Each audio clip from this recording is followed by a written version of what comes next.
By the way, I think Pastor joined us. Maybe Pastor should be on the hot seat instead of me torturing Matt.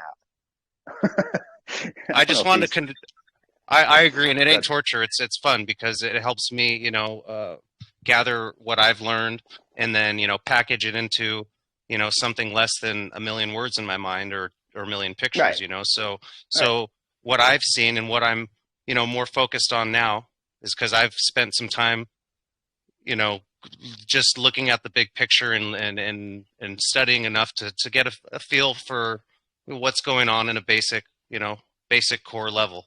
And the first thing I feel I need to do, that I'm being led to do by my source of life, which is all of our source of life, but and I believe that this path is also you know uh, a maze put in place by the creator to you know allow those who are actually seeking fulfillment in this life, for deeper reasons than just the flesh. We're going to need that higher guidance to get through. We can learn a lot and be a commercial beast and warrior, but when we're talking about accessing the storehouse and stuff, this is more of a biblical type of situation we're in, which has to do all with the spirit and very little with the flesh. So Well, it's for the me, flesh it's my flesh ass that gets thrown in jail if I don't do this right. So first, I'm going to stay. that's And true. I'll get. We'll get. I mean, the esoterics are great, and I'll have plenty of time to work on my esoterics if I'm just a tenant and I'm able to send over. You know what? If I'm able to send over my house note and have the treasury mess with it, but who's done it? You know what I mean? And I Well, don't mind learning but what. that's I get what you're saying, but back up to the very beginning of the situation. Okay, I know I'm not that person. I got a doppelganger in commerce. So, Yeah, I'm with that. what's my objective? My objective is to make known in however way is noticeable to them or that system that I'm not it. And it's not just saying I'm not it. It's it's there's formal ways to, okay, so you're a businessman, Hmm. you can get a business name Yep. that represents you as a sole proprietor, it as a sole proprietor, since we both know I that that's understand. not you. We understand that. So Yeah, we understand. We got so that. that's That's we're one tool. beyond that. That's one tool that seems Sure. to be respected if it's used properly, and it's just like anything else. The knowledge is ascertained prior to implementing it. That when we file we'll just call it DBA. It's called an assumed name in other Sure. states, right? If we Sure. we can display a separation right off the bat by registering that organization, since we know now that it's not us, it's a legal person. We can register that name, and then we can now be a name holder, or the one who's not the name. So that's a tool that's available, to express on the record that you are not it. Now, in Okay. So my once I have that, mechanical, hold us. Easy, uh huh, easy, easy. It's a lot. Okay. So, okay, no, all right. So once, right, I have it. Let's say I'm as far as from what I understand the pastor is saying is I'm already separated, right, of from. course, I'm just naturally. going to call it the all caps name. I'm already separated from the all caps name. So now Mr. Living Person needs to figure out what Mr. All Caps name is capable of doing, otherwise that's separate or different than myself. Otherwise, there's no real separation between it. It's just the assertion that there's a separation. Just like if a judge says, "Hey," if I go, "Hey, I'm not the all caps name," or actually a judge in this case, from what he was saying before, because I heard what he was talking about from his friend from New York, said, "You are, yes, you are not the all caps name." But however, if I do something and all caps name is in trouble, natural Brenton is also, his ass is in a sling as well. And have we not figured out how to separate that? Has anyone figured out how about we call it relief? Has anyone figured out how to get relief? Well, that's what I'm describing to you, is a a methodology to achieve said relief. And to me, it seems like a fundamental to move forward. If you want to not be liable, then you need to express that you're aware in a formal way, however that one may, come to choose to do that or learn to do that. Okay. But when we express properly that separation, then it becomes evidenceable. It becomes, we have evidence now that we're not that surety. And if, Okay. So that's the let's say, basic fundamental. Once that's in place, then you can start doing things without that liability, because you've shifted the liability formally on the record to the principal. Now it's all about learning what that organization is, a principal or an agent for. And, it's a doesn't all come in at once, but my concern to just move around and conduct my normal life is I would prefer for it to be easy as possible to not assume suretyship over that thing. So the DBA process is one tool that I've heard many use and have had success with. okay, so let's say you did a DBA or an affidavit or whatever, and you're like, hey, I know that I am not the birth certificate. I wasn't. Yeah, I think he said that's hearsay that the birth certificate was there. I'm taking it on on someone else's faith that's me. And plus, I wasn't party to it. I had boogers in my eye and my umbilical cord before I was even cut. The decision was made. So Right. I'm not. As a living person now that let's say you and I have reached the age of majority where we're willing to take responsibility. Where do we focus now that we know we have that desire? Where do we focus that desire, and how do we establish in a beneficial way and keeping in good standing? How do we give the bill that belongs to the person that the bill belongs to? How and have it respected so I could still keep living here.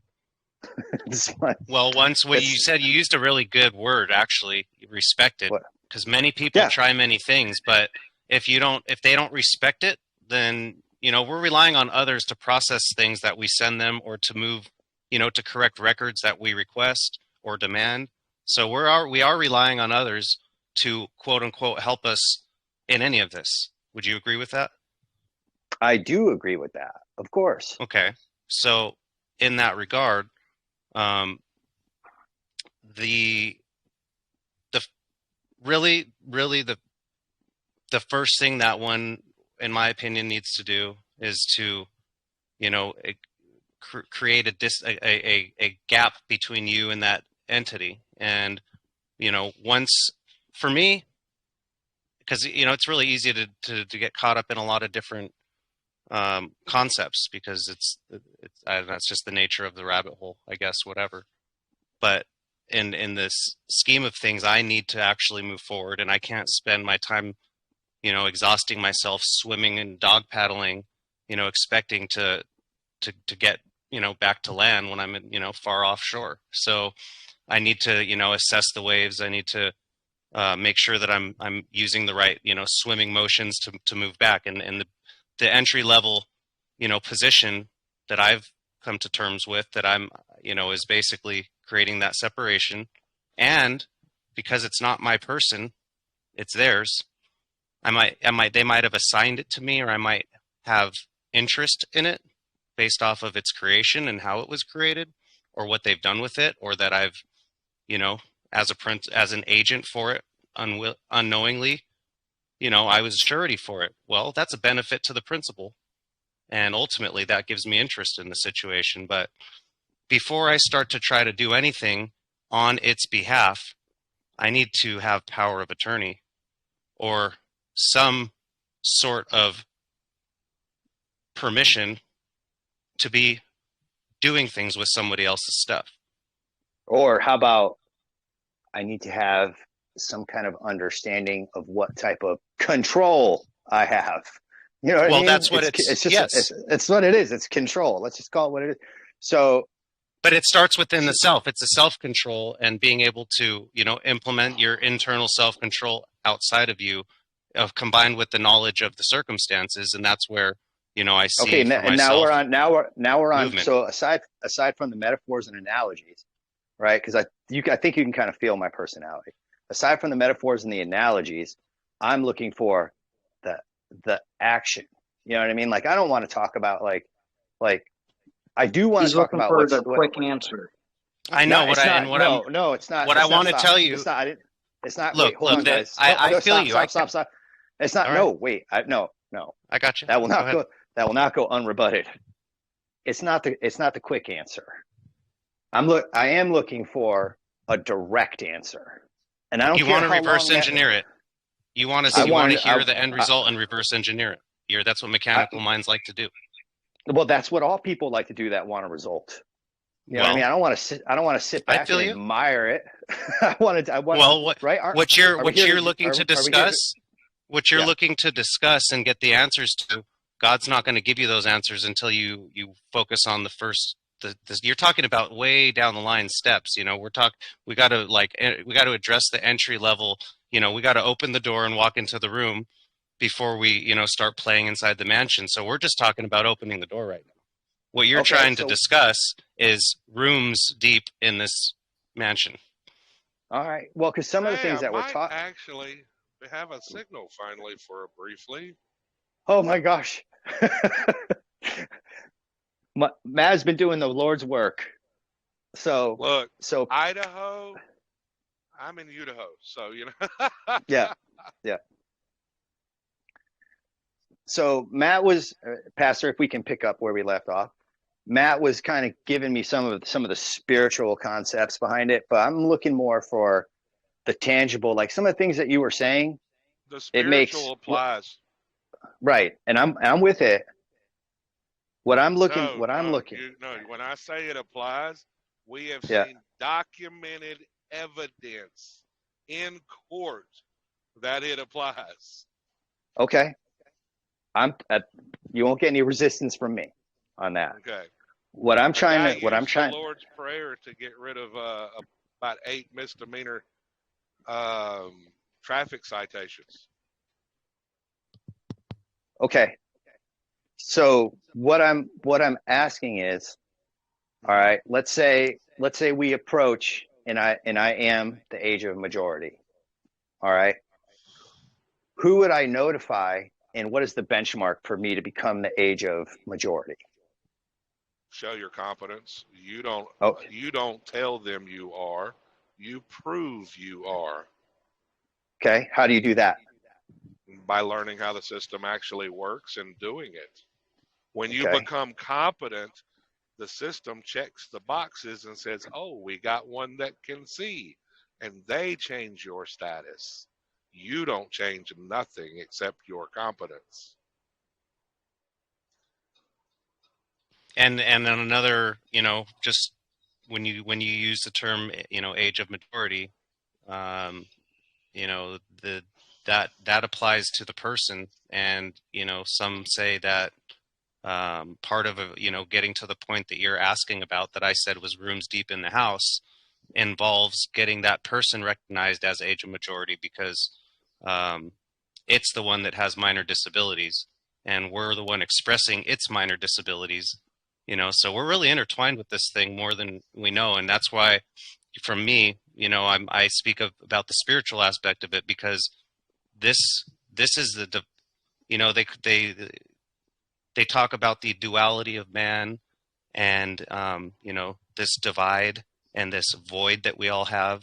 Well, this whole doppelganger, that they've set up for us, that we've intertwined ourselves with is a spiritual thing. And to achieve that, what you're talking about, it takes a spiritual understanding to get there.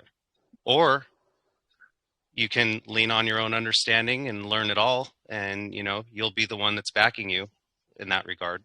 So it's a spiritual. We're spiritual beings having a human experience, and that is all expressed out into these fleshy experiences that we're dealing with. So for me, I was told straight from my source that my source, my creator, God, for lack of a better term, that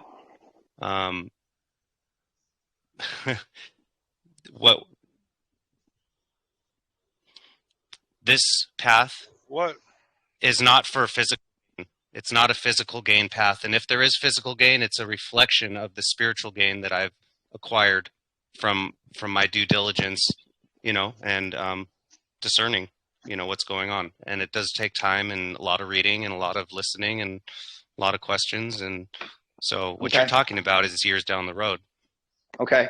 So I have a couple questions for yeah, I'll yield right now. It was nice chatting. It was really nice chatting with you, and I appreciate anyone listening and giving me an opportunity to kind of just put some of this stuff together in a Usagi.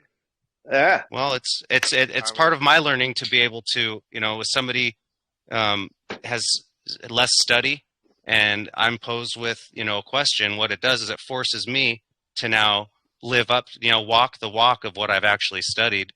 And then I got elders in here that are listening to me that could either say, okay, this, for lack of a better term, this kid knows what he's talking about with what he's saying. Or, I irk some elders' ears because they see that I'm off. And I'm open to both. But it's all, I appreciate it's priceless for me. Thank you all. And that is actually part of the problem with the state nationals. Is when they're off, you can't tell them they're off. They don't want to hear it. I love being wrong. I learn the most when I'm wrong. I mean, don't get me wrong. Here's the bad. Don't get me wrong. That's a wise proverb, right? A fool's back hates whipping.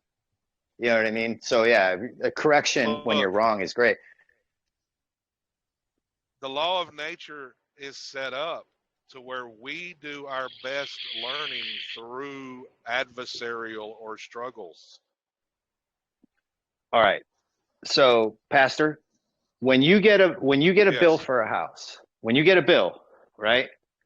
Do you write a check for that bill from your bank account, your personal bank account, or your business bank account, your DBA, and do you send it to the mortgage company if you have a mortgage? And if you don't have a mortgage, just pretend you do. Do you send it over to me, or do you send? Yeah, or do you send the bill? No. Yes, for you personally. So me, no. Why? Now here's where I'm different. I am a commercial truck driver. I'm in Idaho. Okay. I am not home. I am not home to send the bills. Okay. Okay. Now, if I know people that have, I know people that's done it, and they didn't just do it one time. They did it. One guy that I know did it for 18 straight months.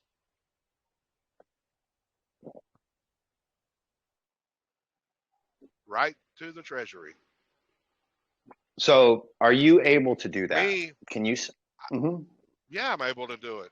I'm just not home to do it. So what am I doing? My process is different because I know who I am as a player in the game. Now, that part. The law of agency, under the law of agency, what am I going to do at the end of after I get done with probate court? Because that's what I'm working on now. Okay. My next letter is going to the trustees and say, as the agent for your person, I need a reimbursement for the expenses that I incurred taking care of your person's debt. Here is my statements. Here is my accounting. Please be so kind and reimburse me. Okay, fantastic. So let us say we're going to borrow we're going to just kind of use my situation. I get a bill for my house. All right. Yep. And I'm like, I'm just going to send this to the Treasury. No note with it, no letter, no special form. No, will the Treasury pay? You need to put. You need to put a cover letter explaining your position. Okay. Okay. Before I do such a cover letter, and I'm not saying I'm going to go ahead and do a cover letter tomorrow and just make one up. Obviously, I have more to learn. So I understand the process. Do I have to do any sort of public declaration? Do I have to do an affidavit and file with somebody? No, this is all private. Okay. Okay. So I naturally? Yes, sir. I just started a workshop on the law of agency. And I'm not telling you that, so you just go run and jump and join it unless you want to. Okay. See, the difference between me and most people is people in my group asked me to do a workshop. I said, I've actually been talking about it, so I will. And what we're doing is we're starting out under the law of agency, going through corpus juris secundum, line by line through the law of agency, and showing how it applies. But if you don't want to do that, go into the files section in the group, scroll down, okay, as far as you can scroll, because you got to cache all the documents. And there's a document in there. It's Gilbert's Law Summary on agency partnerships and LLCs. Okay. And read it. Right. I just ordered that. Law Summary. I saw that. It's a basic book. It is only going to give you the basics. Why?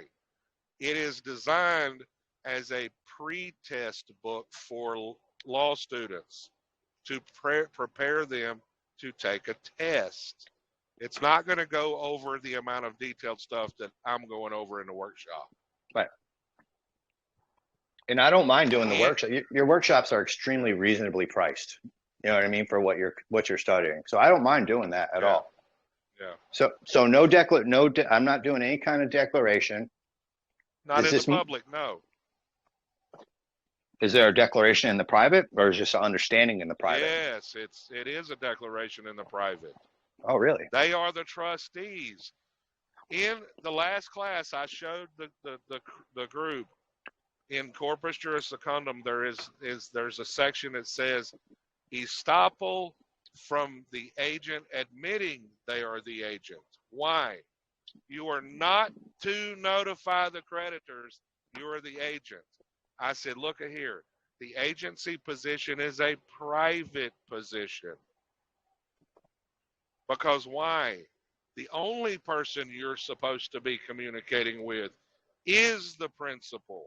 Really? And that's huge. Yes. That's huge. And then there is a section also that I went over where it says estoppel from the principal to deny the agency. They can't even deny it when you do it. And that relationship is already there. It's already there, right there. Look at the back of your social. I understand what's on the back from your earlier discussions. I'm with it. I'm just poking at what parts are reachable and doable in the immediate future. I don't mind if I have to pass through whatever ring of fire or learn the different positions. I sent you the link to my link tree, by the way. I saw that. Go to, you can get to my Rumble channel, my YouTube channel, my website, all that stuff, right? Yes. Go watch the recent, not the short videos, the 3.5 hour video. That's a discussion with Popeye. Popeye just did a freaking thing with his mortgage company on, I think it's adequate assurance and proof of performance. And on the mortgage. Now he's got them running scared. Was that? I've been all up on all your stuff. Let's see. That was just the other day. Yeah, was that by chance? General discussions on, no, that was a month ago. General discussions on trust, wasn't that? So find one of the more, I'll just hit your link tree and go by and go to my YouTube channel. Okay. And it was just posted the other day. It is 3.5 hours long. All right, I'm down. The video at the top of my link tree is who or what is the all caps name. That shows you all the evidence of what it is. Okay. That I'm into. And so once I have a good grip and understanding on that, can you outline the process? What has to be done before I can assume my position as a tenant, which you're saying I am, and have them take care of. not assume the position as tenant.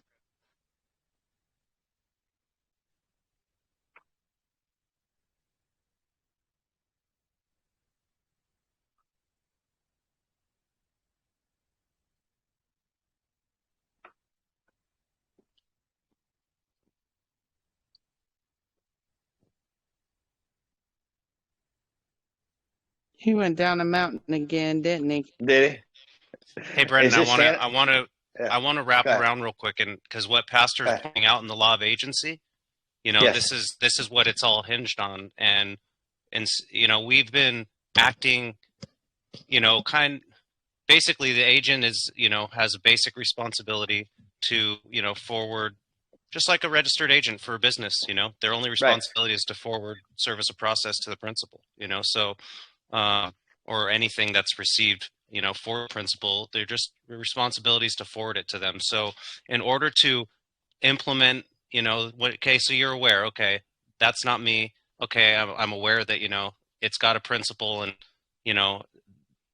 I've been acting like I'm it. Well, the principal is treating you like it, and we want to express that separation using that law of agency. And when the simplest thing that it seems to be the simplest way to achieve that separation on the record is by having the diligence to express it using whatever tools are out there. There's private side communications, which is always a nice straightforward way to interact, but by operation of law, on the public side, we can express that agency position. And if we want to do things as an agent without the liability of the principal, then the first thing we got to do is express that we are that agent. That way the principal will even respect our requests or our forwarding whatever we forward to them. So the DBA, or assumed name, the Minnesota Assumed Name Certificate, seems to be a very simple, effective way to put yourself out of the suretyship position and into the agent position, which then once you're in that agent position, now you can learn how to interact with the principal and build a relationship. Right now you're an agent for a principal that you've never even acknowledged. It's you got to figure out where you're at within it, and then you got to communicate with the principal as to where you're at in it. But by the time as those steps become more apparent or to one on what they should do, there's a whole entire internals that goes along that the knowledge has created by digesting and sifting through and discerning that. We'll learn as we go how and what we need to do to interact properly with that principal to achieve that limited liability that the agent is supposed to have. So that's what the DBA was all about, and it's based off of that simple concept of not being a surety for it, and then building the relationship to be able to forward things to the principal and get the respect. Sure. And I heard the pastor talk about even if you're changing just parts of the name, if different things are capitalized or whatever, to check that out, which I'm not quite there yet, because we're just getting on to the understanding, or how about even the acceptance that we're not an all cap, we're not just a natural person, and we're not just an all caps name. We're in fact both. And technically, in their terminology, a natural person isn't even what we are. It's still a person. So that's why the way that I relay it is from the mind, body, and spirit perception. I'm not looking at it from any one particular of those way. If I am, it's predominantly a spirit, because when I say me or I, it's referring to my spirit or soul, whatever one wants to call it. Not referring to my body, I'm referring to the thing that's speaking out through the body. So in order for me to be able to take the appropriate steps to escape that false suretyship in the scheme of things, or seemingly fraudulent, I'm in that position because I lack the knowledge. So in order to get out of that position, I need to gain the knowledge. And that DBA concept is a very, very like entry level step to build that understanding and build that relationship with yourself, knowing that you're not it, and then going through that process of implementing something in the commercial realm that you have confidence and knowledge, knowing that you're not it. So it goes from an idea to, a blueprint or a concept, and then, into a model, and then into the real thing. Okay. So let's say when you do a DBA, do you do a DBA which one are you? Well, you're not the business, right? Right. So you're not the business. It's the correct. business. So it's going to be so the DBA would be all cap parts. Yes. All caps Brenton business is being done for the other person. I'm gonna call it the natural person though, for the sake of you, unless you want a different term.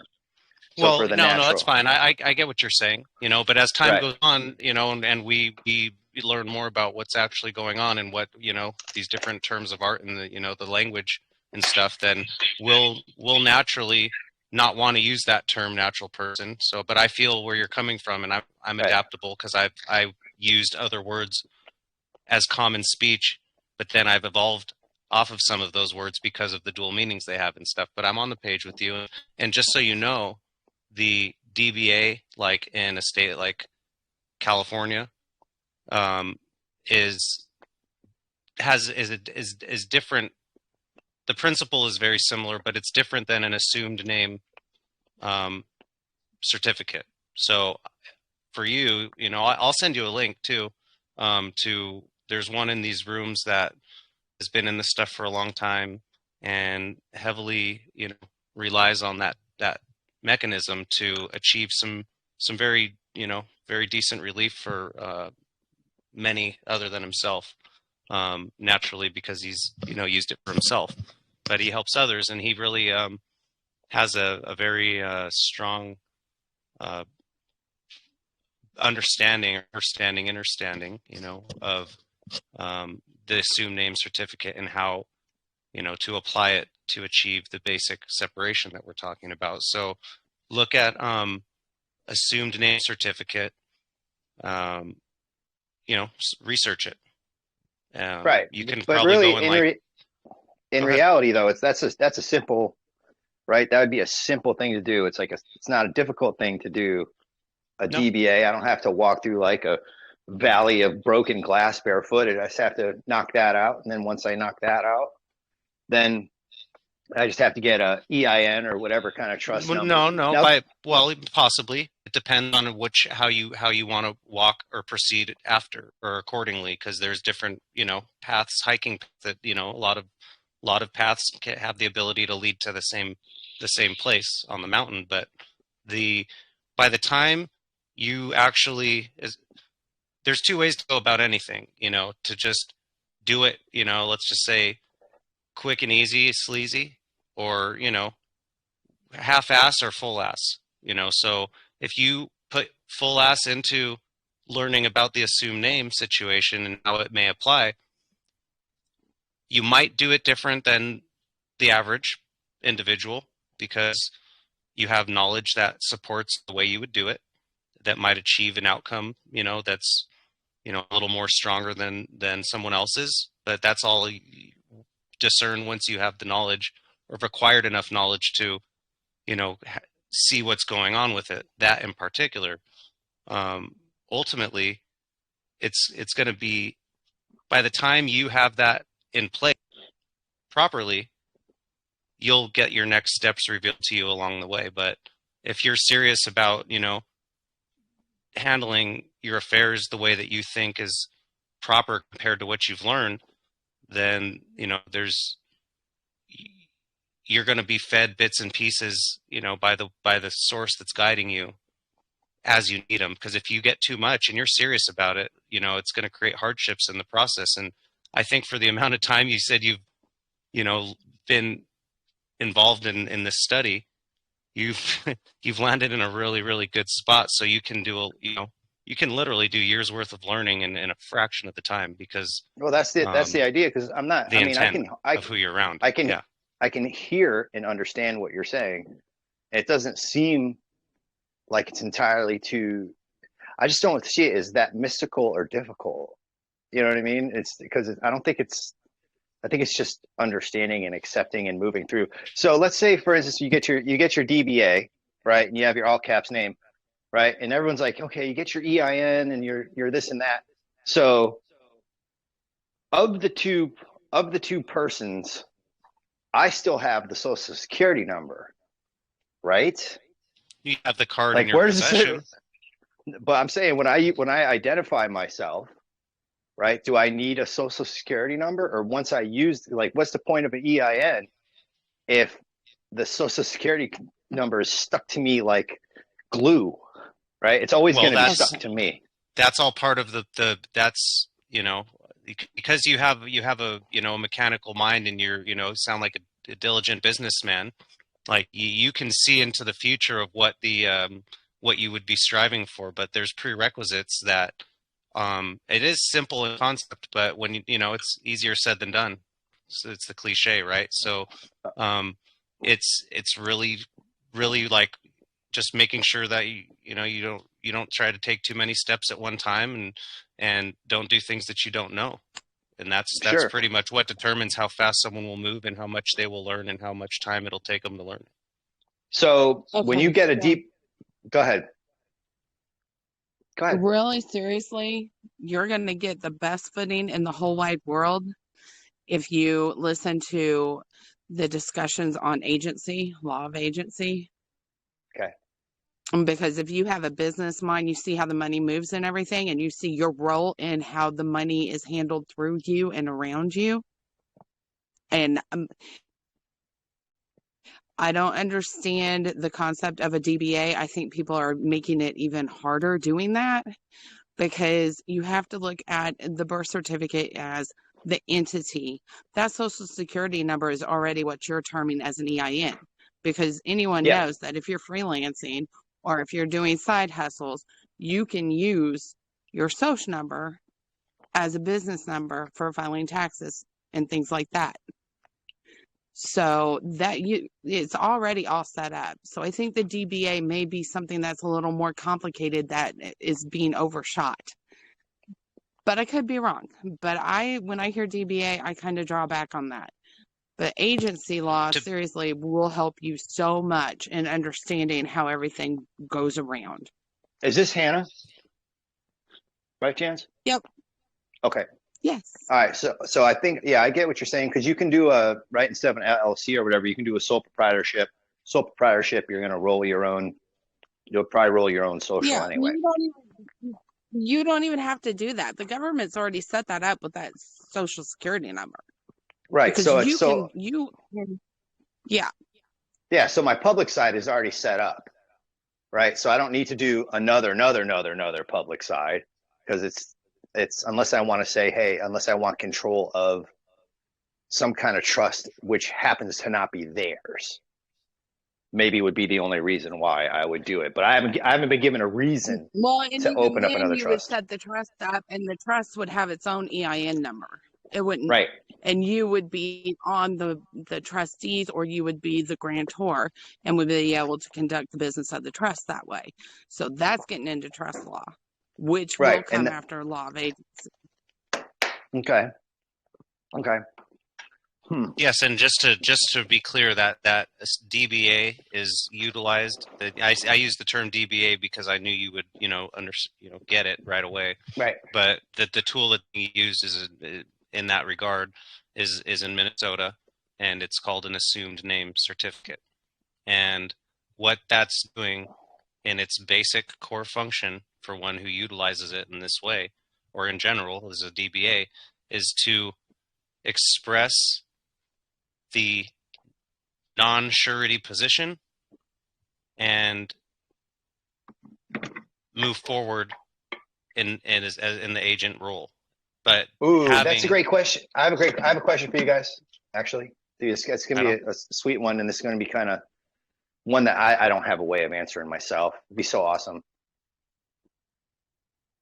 Instinctively, I'm like, man, all right, it sounds good to not be surety, but do we actually ever get out of being surety anyway? I guess that's because, right, if we're gonna dip back into it, if we're gonna dip back in and have them pay for us on the trust, we're still in a way surety. I think it's almost like we're acknowledging, hey, we are surety, but give me my due now that I'm surety. Does that make sense?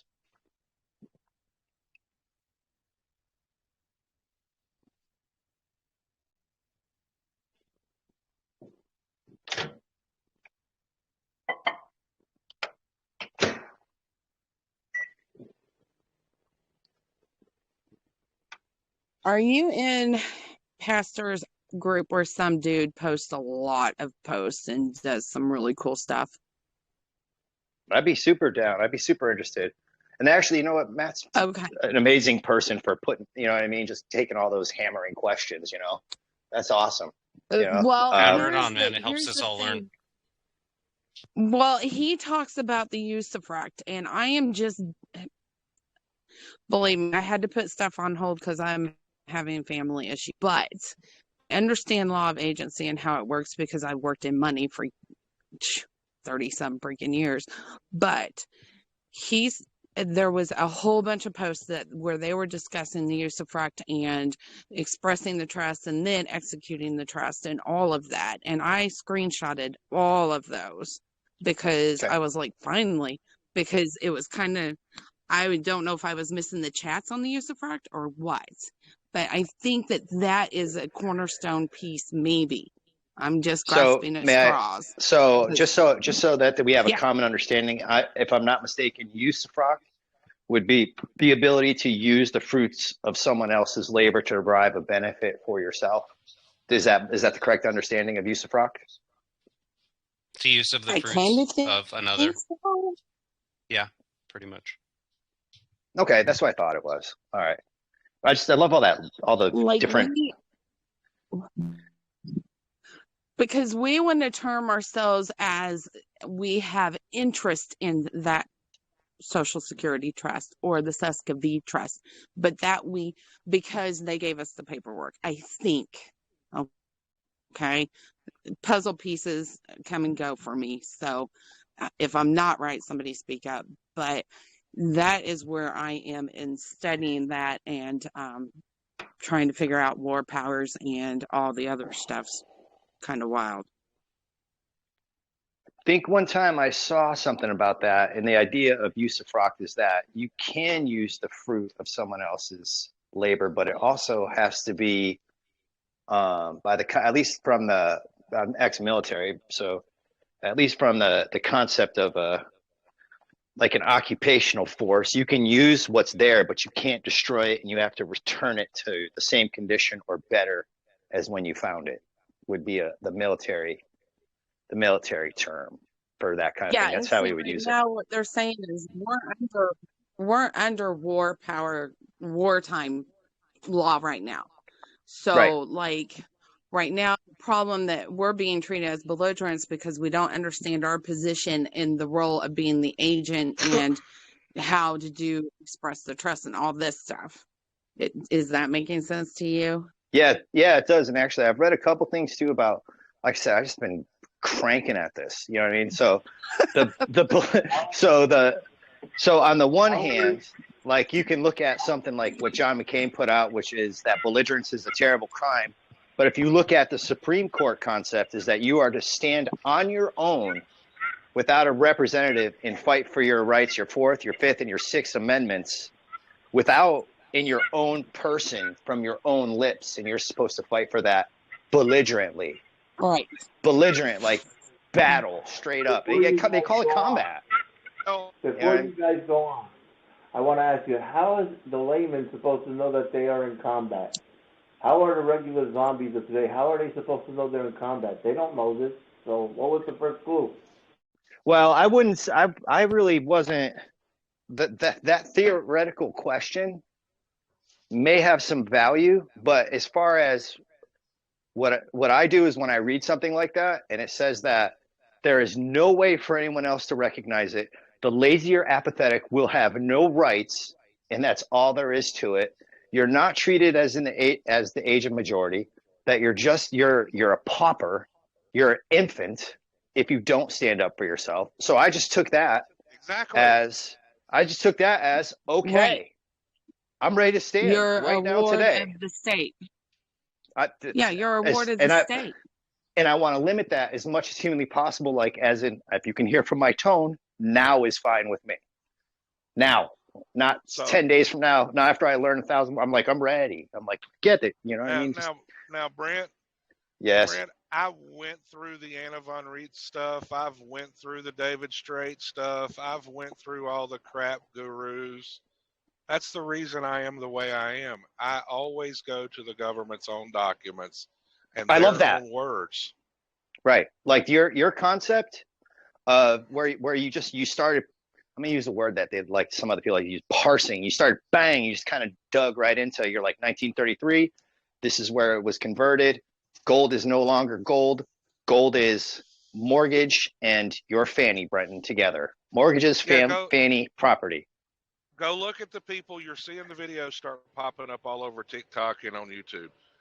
If they change the currency, they violate your mortgage, right? I've heard that stated. I've heard that stated, but I don't know if that's true. I mean, where's that it's proven? Not true. Right. It's not true. There's 31 USC 5118. Until they repeal the Banking Relief Act or the Gold Clause, 31 USC 5118, they do not violate your mortgage. Why? They cannot demand payment in any certain species.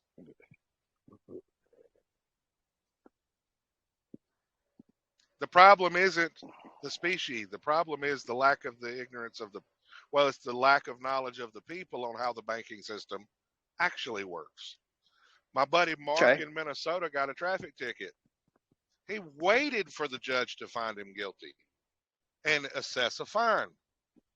What did he do when he assessed a fine? Okay, Your Honor, I'll be more than happy to pay that, but I have a question. What do you have?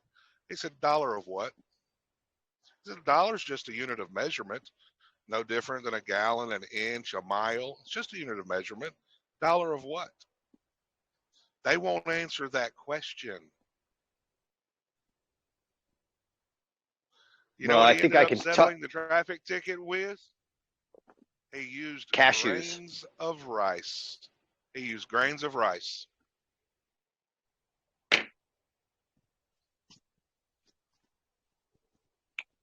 Well, that I've never heard of. He has a pouch. Yeah, he's got a pouch that he can wear on his belt that has a dollar symbol on it. He will fill it up with grains of rice. They won't even let him in the courthouse with that pouch on his side. That's hilarious. I have just a great visual of that, a little pouch with a dollar sign on it and saying, these are dollars, see, they're in the bag that says, shows they're dollars. Well, it's an interesting legal maneuver. I don't know if I would try that one necessarily. I don't know why not, because look, when I showed you earlier, my signal might be a little bit better, so let's do it again. Sure. Thank you, Hannah, by the way, also. Thank you. Yeah, my wife called. My son is so much in trouble. Files, search, March. Right here. Page 2. No, not page 2. Page 5. Right here. In 1933, they told you what the currency was. The currency is government obligations, bills of exchange, drafts, notes, trade acceptances, and bankers' acceptances. Can we generate bills of exchange? Yes. If you know how to do it and how to perfect it, yes. What stands between me and that? Knowledge and how to defend it, because the average person out there is paying somebody to do templates, do a process. They have no intention of learning the rules so they know how to defend it in court. And that's why they're not succeeding. You give them a bill of exchange and you have no intention of going to court, guess what? You just Can't gave them defend it. more currency. Okay. You just gave them more Okay. money. They take it to the treasury and they get Have you ever created a bill of exchange? Actually, yes, I have. I've tried some of this. Have I been successful and everything? No, I have not. Just on the bill of exchange, though. Small question. On the bill of exchange? Yep. Yeah, I have not been successful yet. Because why? I didn't do it right. I didn't know it at the time. Did they return it to me? No, they did not. But if they didn't honor it, I don't care if they returned it or not. You know what I mean? If it doesn't, you misunderstand. I probably do. You misunderstand. I don't know if they honored it or not. Chances are they did. They took it to the freaking treasury window and cashed that bad boy. But did it benefit you? No, that's the point. I didn't know how to complete the process at the time I've done it. Do I know how to complete the process now? Oh, a lot better than I did then.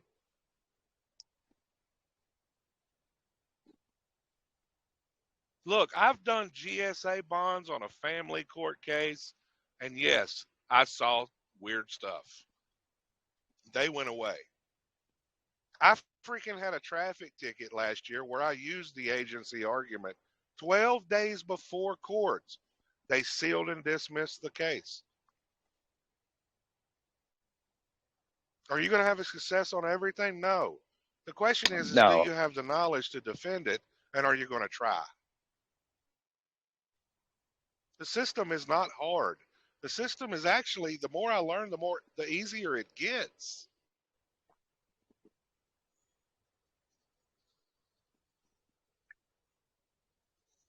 I'm with it. I mean, I didn't ask it. I mean, everything that you try the first time, that's not what I'm looking for, right? I didn't, you know, I mean, I'm not asking if you're, you know, if you're paperwork Yahweh, you know what I mean? You can redo everyone, you know, and make it magic wand it. I'm not, but yeah. That's not that. I'm not looking for that. Yeah. So we don't have to worry about addressing that. Go ahead. I am not a template person. But my templates, I give you a template, it comes from my Westlaw account. You know, it's not made up by some guru. It's made up by a very system that is there. To attest to that, she's seen some of them. Right. Well, I definitely am willing to. I ordered right away, right when you described that the book. I actually did find you on TikTok, where it's like that one, like all 26 videos. I just sat down and I did them all at one time. And as soon as, like in 1 second, I ordered If you watch that, yeah. If you watch that, then you don't have to watch the all caps video. That is the all caps video. Yeah, I just broke it up into 3-minute segments for TikTok.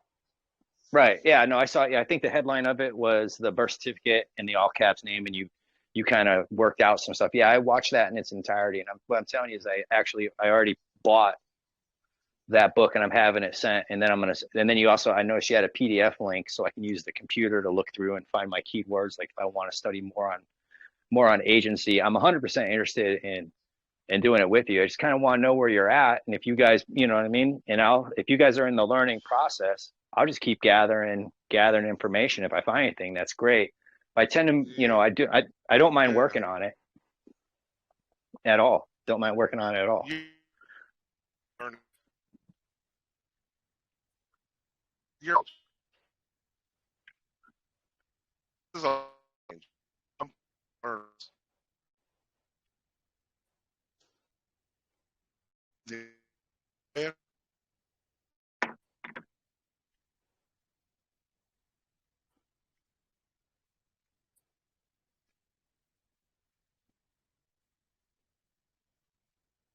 So anyway, right quick, is Matt still here by chance? Yeah, I'm here. Pastor, you're cutting out big time again. That's okay. Hey, listen, Matt, I want to thank you for what you've done. Are you part of the workshop that's coming up? No, I don't know if I have the time to dedicate to that, because if I do something like that, then I definitely want to be, on it and involved at every, moment, but I don't know if my schedule permits it. Do you know how much they were? They're like 50 or 100 or something like that? Yeah, I think it was $50 or something, a class. Well, listen, what I would like to do for you for taking your time and hanging in there, I know you said it was no problem, but I appreciate it. If you want to go, if you message me and it's in that price range, I'll take care of that for you. Is that fair? Oh, I appreciate it, brother. That's awesome. That's right. That's hospitality there, and yeah, it is. Yeah, well, you stepped up, and I guess there's other people there. No one came and threw you a rope really easy. They just let you kind of deal with all my questions. I mean, part of my intent in stepping up and just addressing the discussion is so anyone who has more knowledge than I regarding any of the stuff I'm talking about, they can step up and say, "Oh, hold on, dude," and, right. Think about this way or something. But I also take a certain approach to discern. It's very spiritual. All of this is very spiritual to me, and I've been obligated, and it's a mandatory requirement at this point if I want to progress in any of this, that I need to connect with my higher power, which is all of our higher power, but we all have our relationship with that, or lack of relationship with that, and I have to go to the source to validate the things that I've learned, to get direction on where to look next. I don't want to cross a moral boundary by, giving life to something in their system that might be, against what my creator prefers. So for me, it's very spiritual. And, when I talk at all in any of this, half of my intention is I'm almost it's like when I read the scriptures, I'm always looking in the back of my mind, like for something to invalidate it, just to make sure that I'm not being duped, So when I speak in any of these open settings, half of it, in this regard, half was, brother in need of something that I felt like I had some awareness of. So I wanted to share that with you. And then the other half was hoping that, someone's going to call me out if I'm saying something wrong. Because how else am I going to, test what I know, right? Sure. So I appreciate that, brother. That's awesome. That's a great offer. And that's a great character, reflection of who I'm dealing with. I've actually taught things in the past I was wrong on. I've had to come back and say, yeah, I was wrong on that. Right. You're not going to find that in a lot of gurus. I find it more than not when you question gurus on their information, I get blocked. Right. That's actually, that's why I actually, when I saw that video and you had that demonstration of it, and I was like, you know what? And now let's just kind of, since there's not a million people here, I mean, I just kind of, right. I did the program, right. And I'm like, okay. But when I was listening to the individual programs, some of the stuff he was lacking, there's a difference between logic and rhetoric. You know what I mean? And he was using a lot of rhetoric. Rhetoric is like a tool of persuasion, whereas logic actually is a tool to get things done or fixed. And I noticed a lot of it was, hey, I'm anti-establishment, blah, blah, blah. And the way I'm seeing it, Pastor, if I go down the road with you guys, is I'm kind of going to look at, I see it as a different balance. Like I was talking to my sister today, and we were talking about the concept of being a pauper. And you know what? I do kind of agree that if the United States government, or however you want to put it, if the government is going to take care of me, if I can't take care of myself, if I can raise my hand and call out to them for some kind of help when I'm in need, in a way, I've taken on the position of a pauper, because they're ultimately taking responsibility for me if I allow that. Let me expound on that. Sure. The elite live by the principle of own nothing yet control everything. Wouldn't that make them a pauper also? Yes. Yes, it They would. don't own anything. You're already a pauper. God owns it all. Isn't that what the Bible says? If God owns it all, why do I want to own anything? I'm only supposed to use it for my necessities. Because I sure can't take it with me when I die.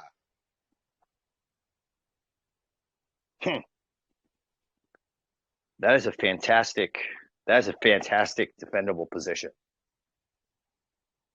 to be quite frank with you. However, you could say that nothing belongs to anyone or whatever, but if you have a depression, it's all about who holds the warm soup and the bread. Hold So on. Here's yes. something.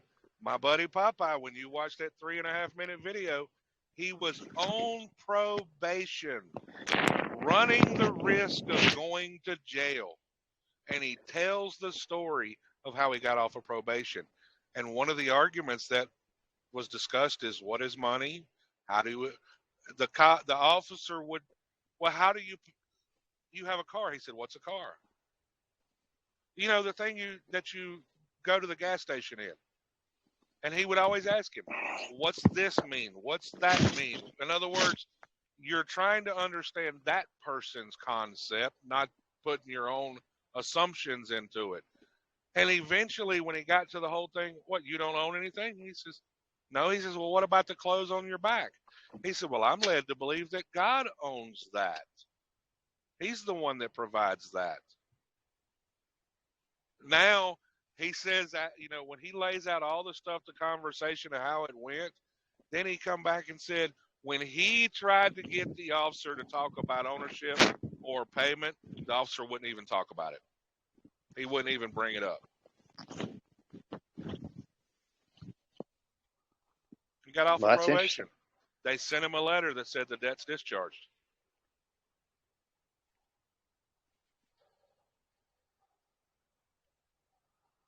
All right. So when's your next workshop? The 15th. There you go. All right. We're going to We're going to be continuing the next from where we left off on the last one. All right. So I could take a look at the. The first one is recorded. Yeah. It is. Okay. Cool. Yeah. So depending on how you sign up will depend on what you get. All right. That works for me. And you've been taking off a lot of your time. I do thank you very much for your time. I do this all the time. I don't do it every day because I do have to have a life. Plus, right. Occasionally I do got people that pay me for consultations, so I have to make time for them. But I do come in here and devote my time to this too because, one, some people can't afford to do things. But I'm going to make sure you got the basic information to learn. Well, I don't mind. I personally don't. Hanging dry. I'm not going to leave everybody high and dry. Right. I think I'm all right, my friends. Out of Idaho. Possibly, but I'm gonna let someone else take the reins. Okay, when you go to my link tree, click on the syllabus or the outline for the workshop. Look at what's there. The link under it. Click on that where you can read the description of everything and how it works. All right. That's no problem. I could do that. Okay. Thank you again. You're welcome. If you want to sit and listen or you want to go, then we'll talk again. Oh, I'm gonna listen. I got to give someone else a chance. I've been sucking up a lot of airtime. Anybody else got questions? Anybody else got thoughts? I see couple of new names in here. I got lots of thoughts and questions, sir. Well, I know you always do. Hey, Pastor, it's Deep End. How you doing? What's going on, brother? Long time. I haven't seen you in a few days. Oh, man, the duty calls. But, hey, I had a question. If I'm thinking about representing myself in court for, a minor issue, and it's been it takes a lot of courage, but I think I'm getting closer. But I was just, what do you call the judge? Do you call him judge or your honor or sir? or do you refrain from using any of those titles? No, I will give respect. I'll give respect, but I expect respect back. So you would just like I would, ask him, I will call him sir. How would you prefer that I'll call him you? sir. I will call him your honor. I'll just call him whatever the moment demands. I don't ask his permission on what to call him.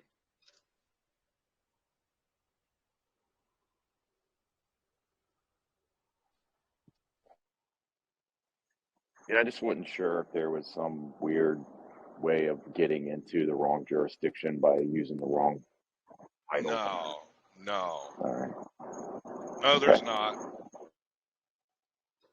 The jurisdiction question comes up on, do you accept his responses? Remember the story with Popeye?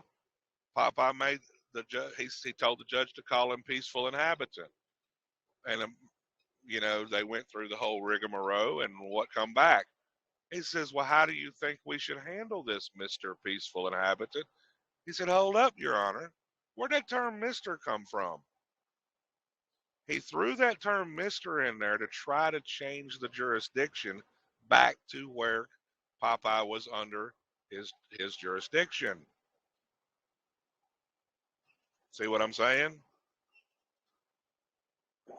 Yeah, I got you. Yeah, he said, "Wait a minute, where'd that term come from? I didn't say that. I said peaceful inhabitant. That's it." Remember the story of the guy with the toothpick? The guy had his case beat. And what did he do? The judge, when he got to the door, judge said, "Son, take that toothpick out your mouth." He reached up, took it out of his mouth. As soon as he did that, what did he do? He submitted to the authority and jurisdiction of the judge. He should have turned around and said, "Your Honor, do you mind if I take this toothpick out of my mouth?" He turned that order into a request. Popeye in his case, he gives the similar example. He says, "I want you to come back on such and such day." He looked at it, says, "Your Honor, do you mind if I come back at such and such day and time?" He rejected the order and turned it into an invitation.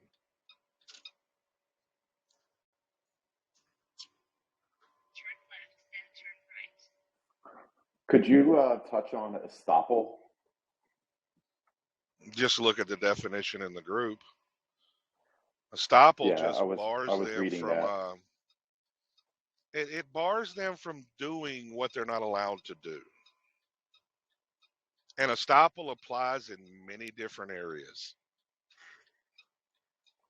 So if you had a verbal contract with someone and it wasn't on paper, but the other party sort of validated the contract by compensation and a written trail, and then they failed to pay you, but you kept going and kept working because you made a commitment, and you were honoring that deal for a greater good. Would that classify as estoppel? No. The problem with verbal contracts is, how are you going to prove it?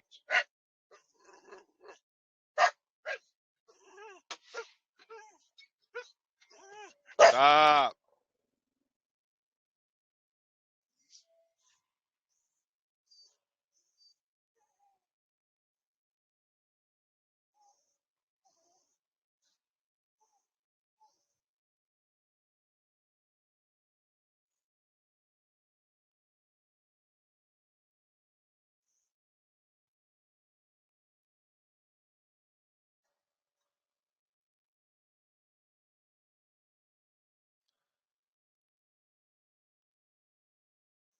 So a verbal contract, you know why in the rules of civil procedure that a judge's order has to be reduced to writing? Because one, it's all contracts. That has to be reduced to writing so both parties, one, can understand. And it memorializes the record.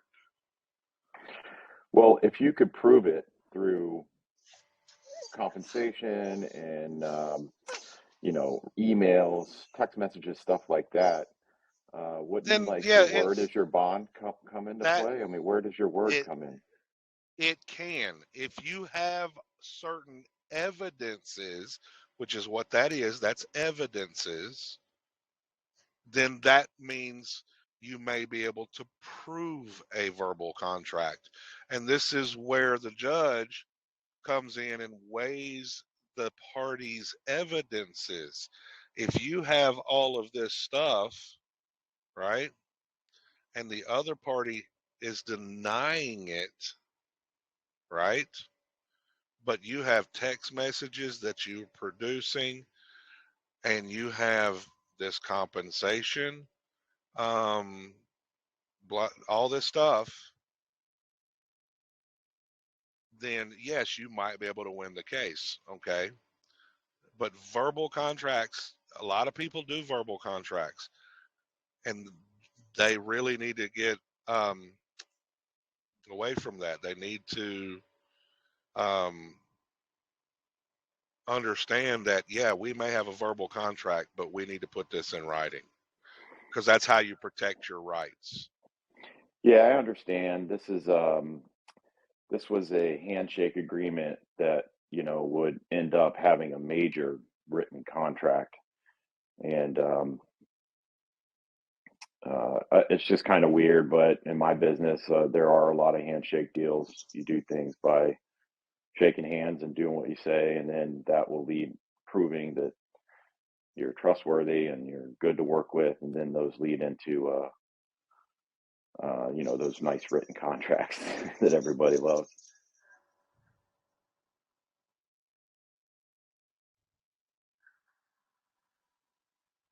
Yeah, it would.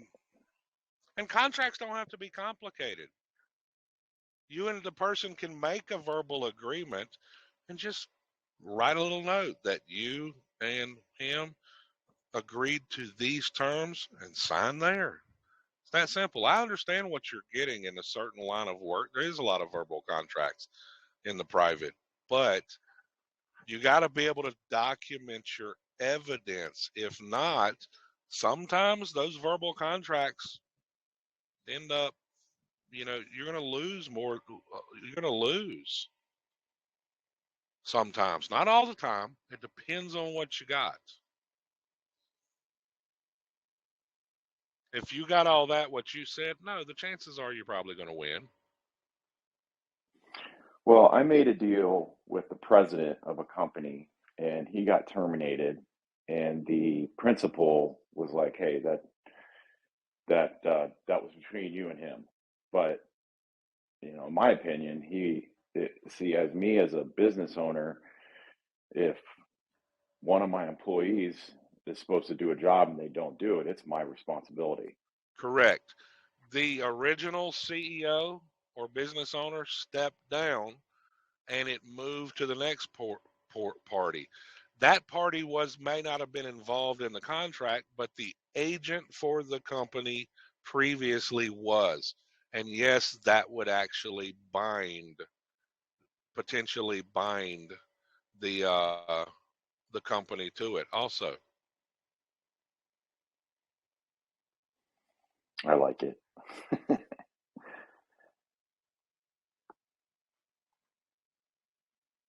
Yeah, I understand. Like, I think one of the biggest problems with this stuff is actually going to court and having the courage to get up there and just prepare the best you can and just go through with it. And this is something that isn't extremely important to me, but if I'm going to be involved in probate and all that stuff later, I just feel like that, there's an opportunity here to get some experience. Yes, it is. Well, come what on. state are you in? Sorry. Who? What state are you going to court in?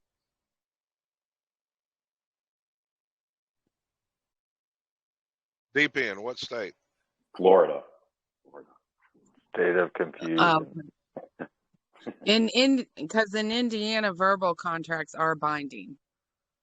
They're binding everywhere, but you've got certain procedures that have to be followed for them to have any effect.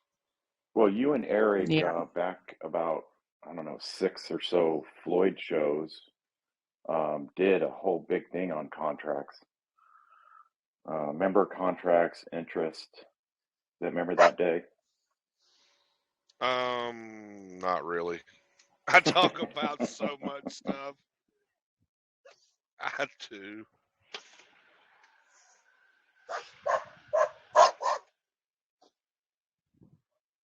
I talk about so much stuff. You notice that Floyd has not done any more shows since the 30th. I found that interesting. Yeah, what is going on? What happened? That was my favorite day of the week. I do not 100% know. I'll be starting up the lives here shortly on my channel.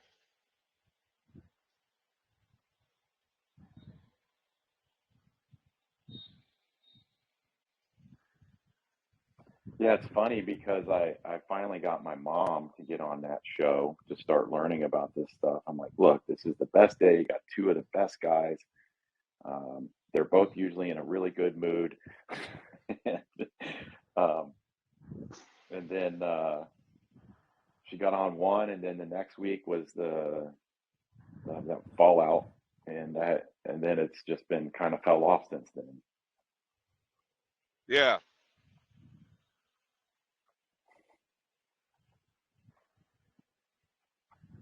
Well, I hope it all gets worked out. But I look forward to you doing lives. Do what now? When are you going to do lives? I look forward to that. I haven't got everything nailed down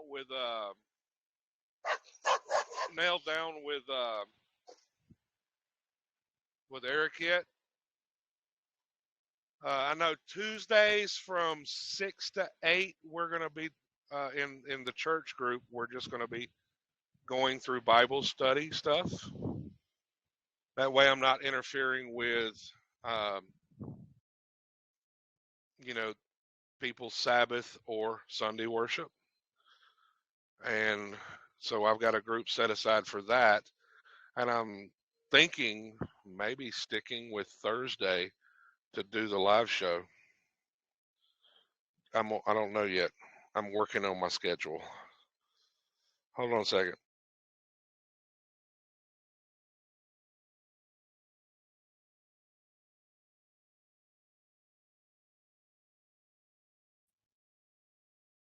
Hey, May, I just got back. I missed the party. Man, shoot, there was cake and pizza. I mean, you missed it all. Damn. Ain't nothing I can't have my trust paid for, though. Pastor, how do you deal with getting in and out of all those time zones? I'm used to running on one time zone just because I run through them. My clock is, I know how to differentiate. Military I gotta get fuel.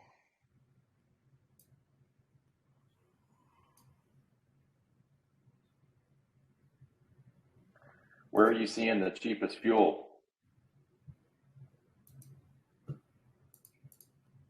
By the barrel.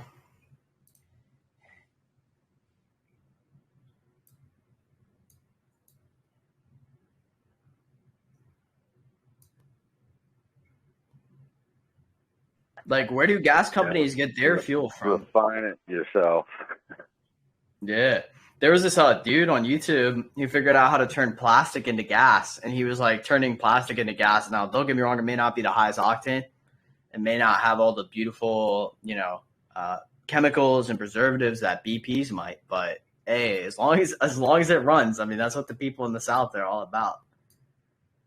Like, if you can make gas out of plastic, that's where plastic comes from. Is gas, natural gas. Yeah. Okay, I'm back. Cheapest fuel? Down south, Texas, Louisiana, that area. Here in southern Kentucky, it's $3.49 a gallon for regular unleaded now. Yeah. Well, I don't use that in the truck. Diesel is $4.19. I've seen it below $4 in Texas. I think I saw it right around $3.49 the other day in Texas. You mean to tell me that it's more than $1 more in California? That doesn't make sense. Man, it's over $5 out west. Oh yeah, it is.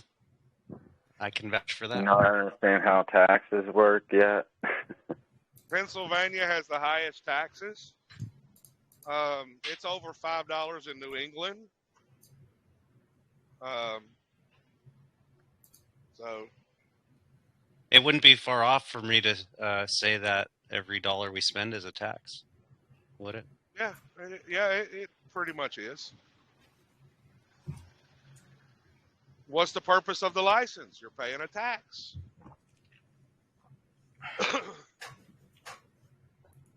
Yeah, everything's an excise tax.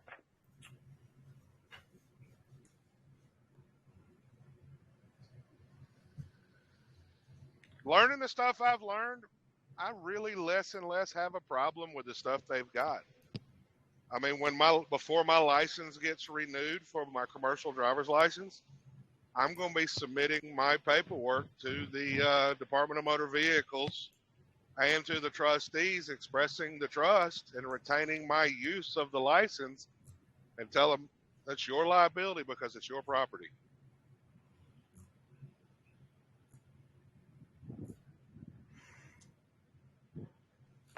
I told people these 5 years just to go down into the county and submit their own surety bond for insurance, so they ain't got to pay insurance on their vehicle.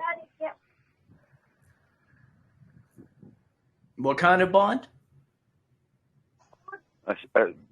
Write your own surety bond. You know, you don't have a Social Security account, correct?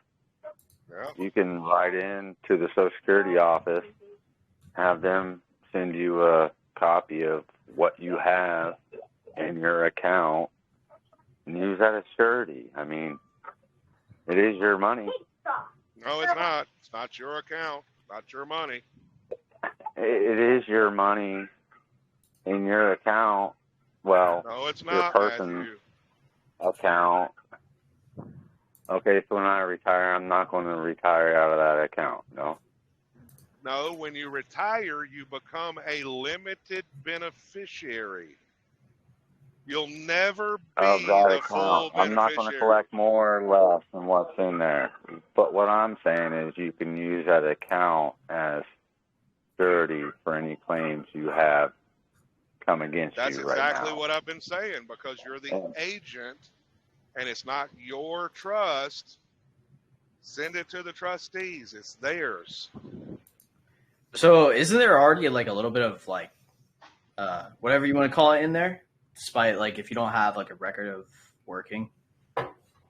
Oh yeah. There's like $1 million like when you're born, right? Like depending on your age group, what they bond it for. How much is in there? I don't know. But I can tell you it's got a lot more than you think. True. Now, I've got a letter from the freaking Office of Inspector General. He didn't say how much was in it, but he said that I was committing fraud because I was trying to place a claim against the funds and securities in their account that they own.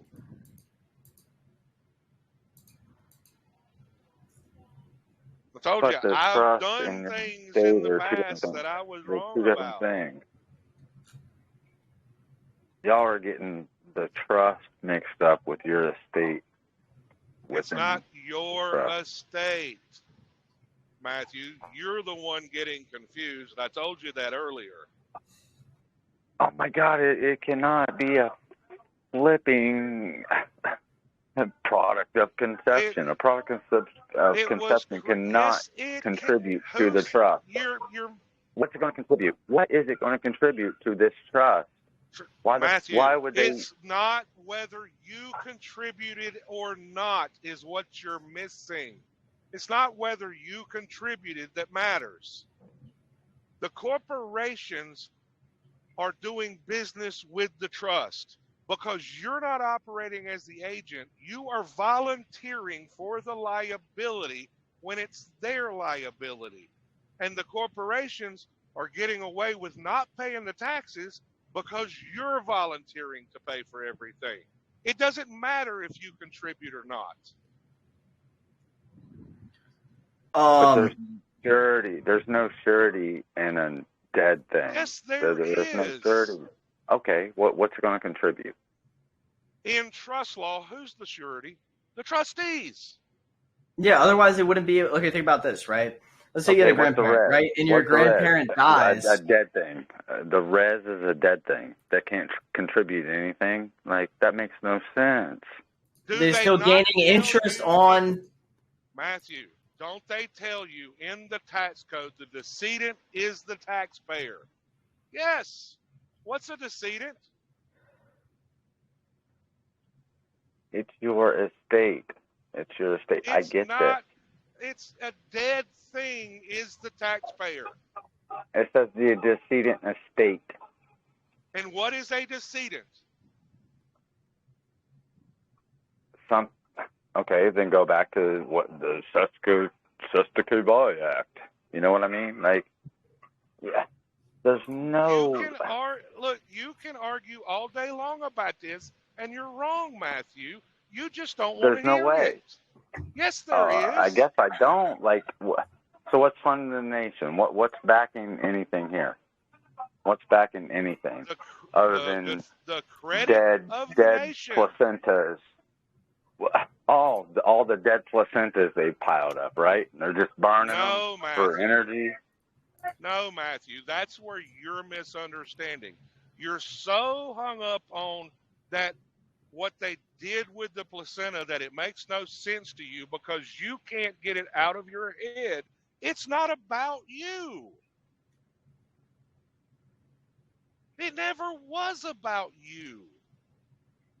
You think it's all about you. That's the definition of narcissism. Narcissism, right. Yeah, but it's a fake nation then, built upon placentas, right? There's nothing backing anything. It's just shown the a big shell game, right? I have shown the government's documents where they admit this.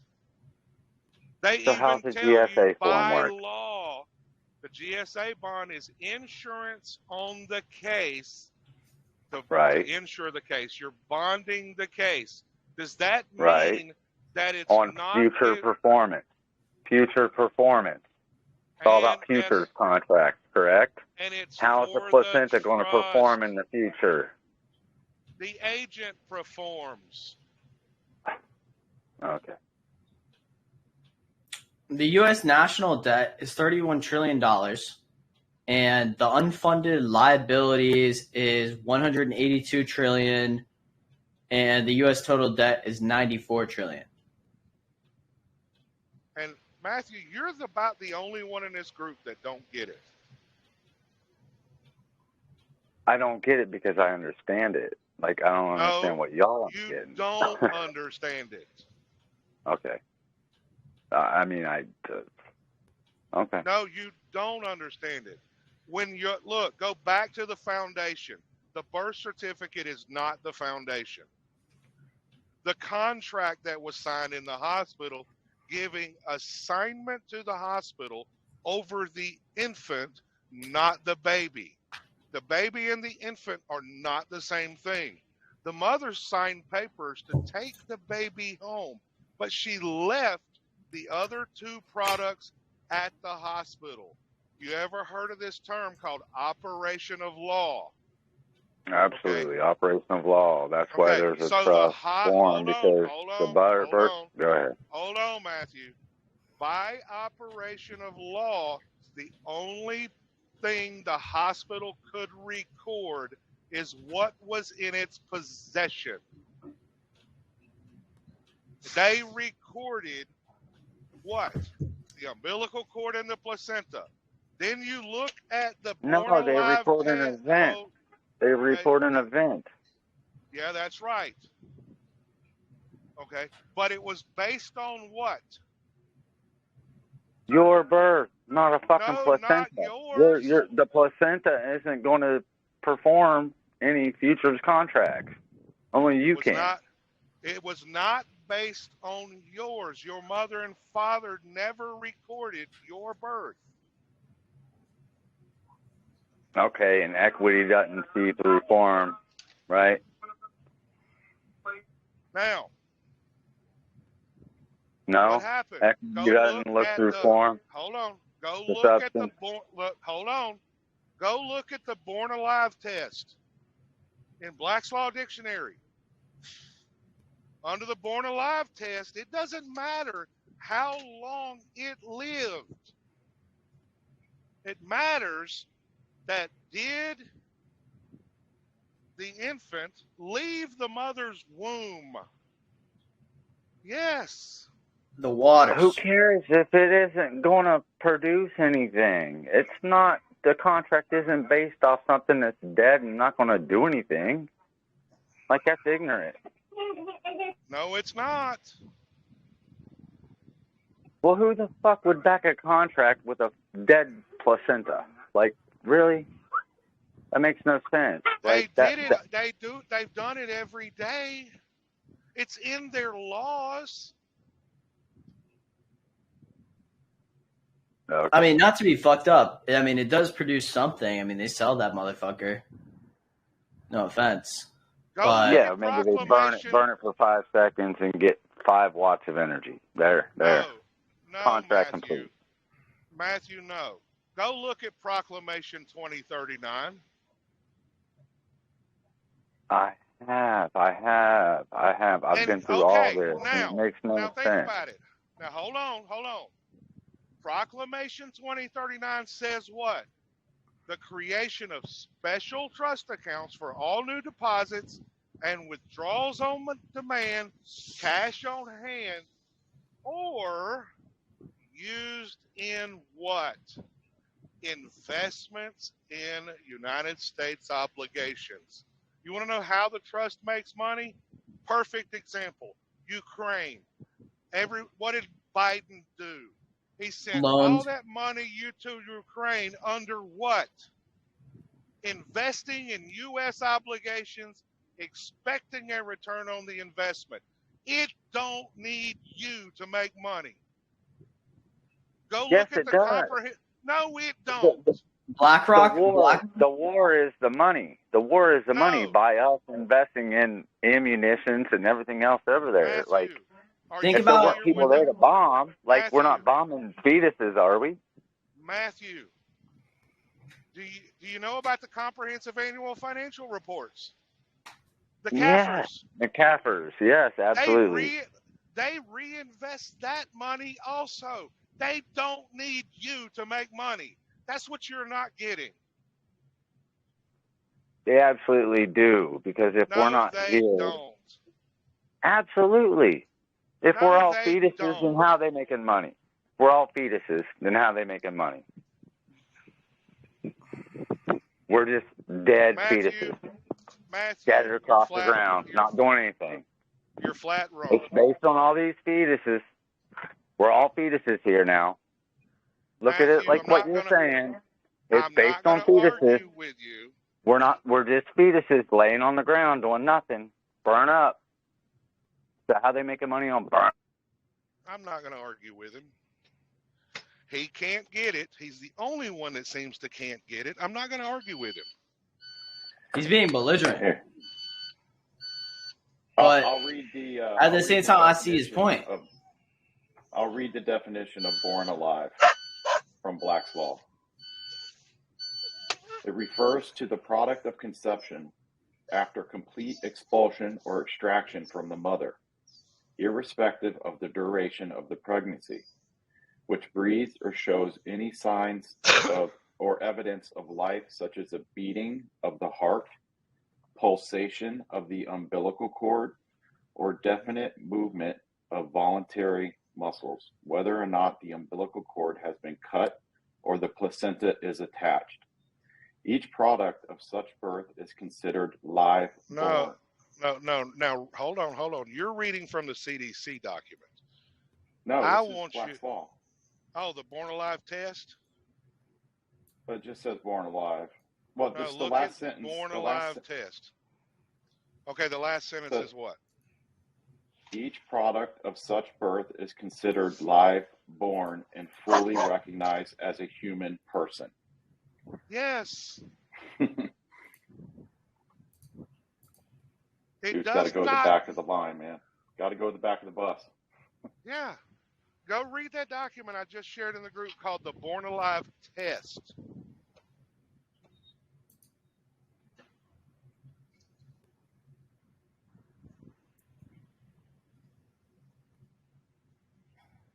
It says what? Under the common law, a showing that an infant was completely expelled from the mother's womb and possessed a separate and independent existence from its mother. Number 2, a showing that an infant at the time of birth was capable of living a separate and independent existence, regardless of how long the infant actually lived. This test was first announced in Bonbrest versus Coates.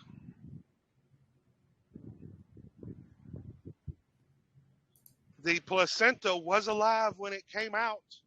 It didn't live long. That's why it was placed into probate. It's called probate court for a reason.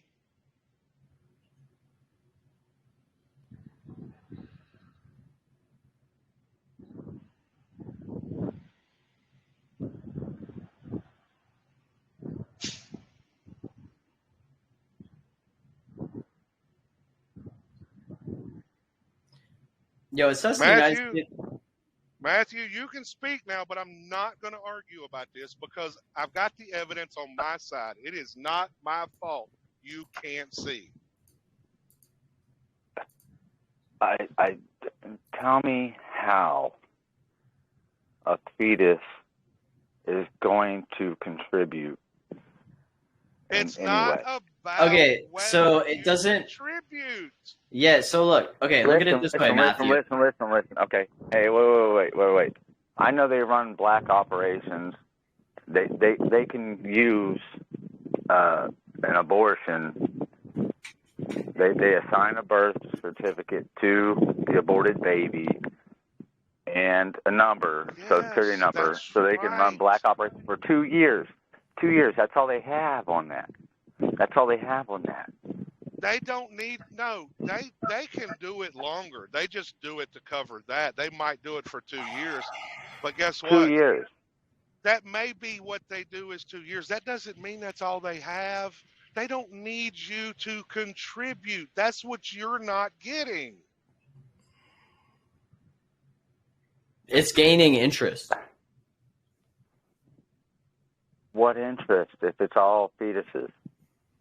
What interest is there? The question is who from a fetus? A fetus is going to acquire a property somewhere. A bond. They can acquire property with that bond. Okay, for 2 years. No, Matthew. It's not the point of the fetus. You're so stuck on that you can't see it. That's your that's problem. what the name's ascribed to, right? You have no it's what you guys keep saying. That's your name. Do you? I can acquire a birth certificate in the name. Other than me, a judge can. Yes. But guess Right. what? Do you have first-hand knowledge that's your name? Well, no, it's my account. It's not It's my your person. account. Why wouldn't it be? It's not. Can you get my birth certificate? You're the Is it only your one account? that can get it. That doesn't mean it's yours. Oh, whose is it then? The trustees. Back of the social says it's not yours. The back of the social says it's not yours. Vital Records will tell The you card, they own the birth. the card, they can have the card back anytime they want.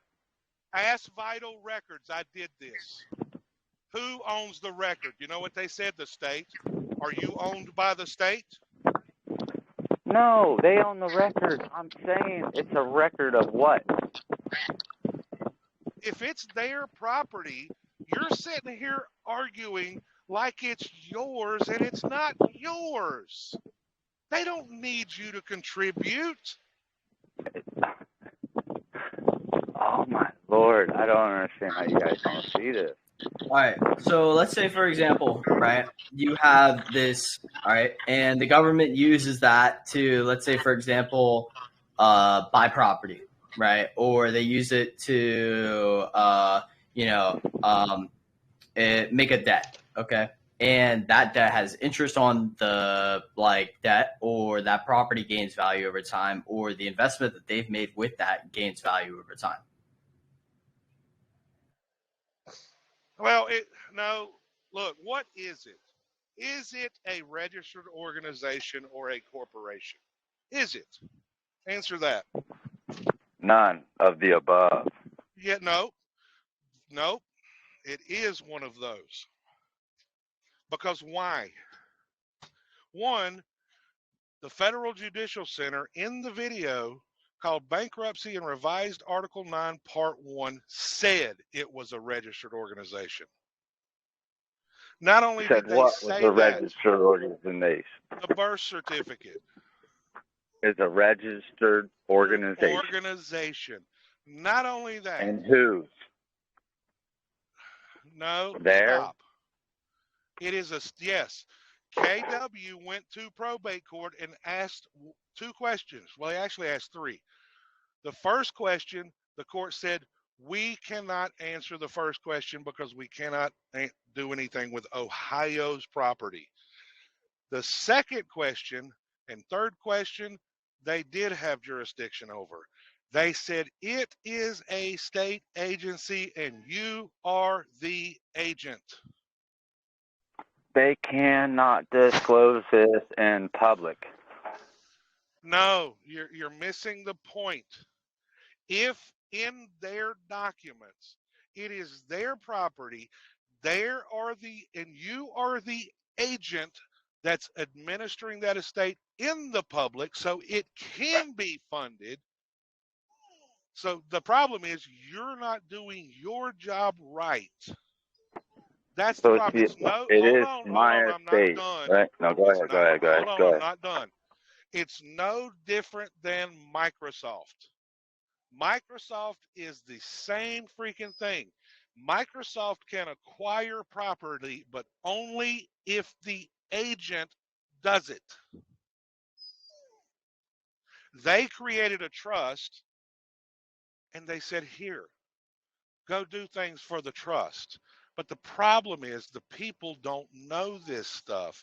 And the people are saying the same thing you were saying, and they're confused about why it works, because why?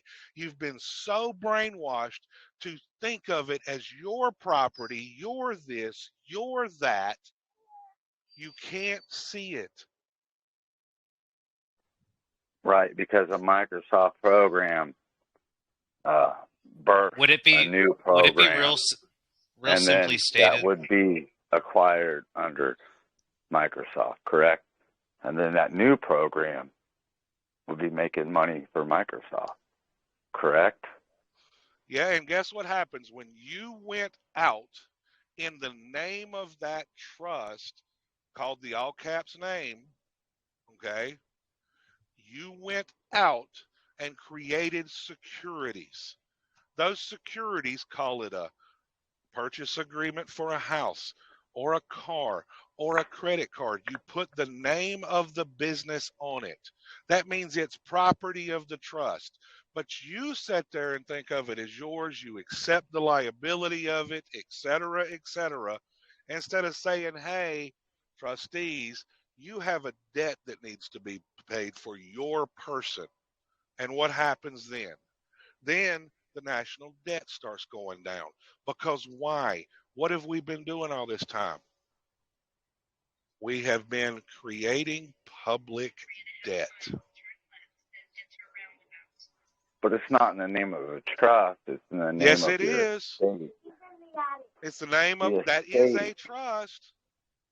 Your estate. Your estate is part of the public trust. That's where everybody's getting it fucked up. No, the Social Security Yeah. was established Your by your a estate trust. is created when you were born. It's Yeah. not yours. Oh my goodness. Okay. Hey, Pastor. I mean, I'm like on.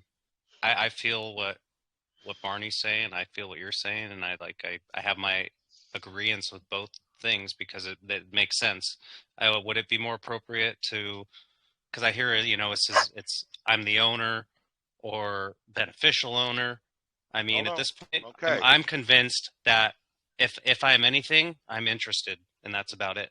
I'm interested. Yeah, it's your interest. It's your beneficial interest in the public trust. Is your? I'm not going to call it beneficial. I'm just going to call it an interest. The public I'm trust. an interest. I have an interest in it. Your estate at birth is part of the public trust. That's how it works. Stop That's for how. a second. Okay.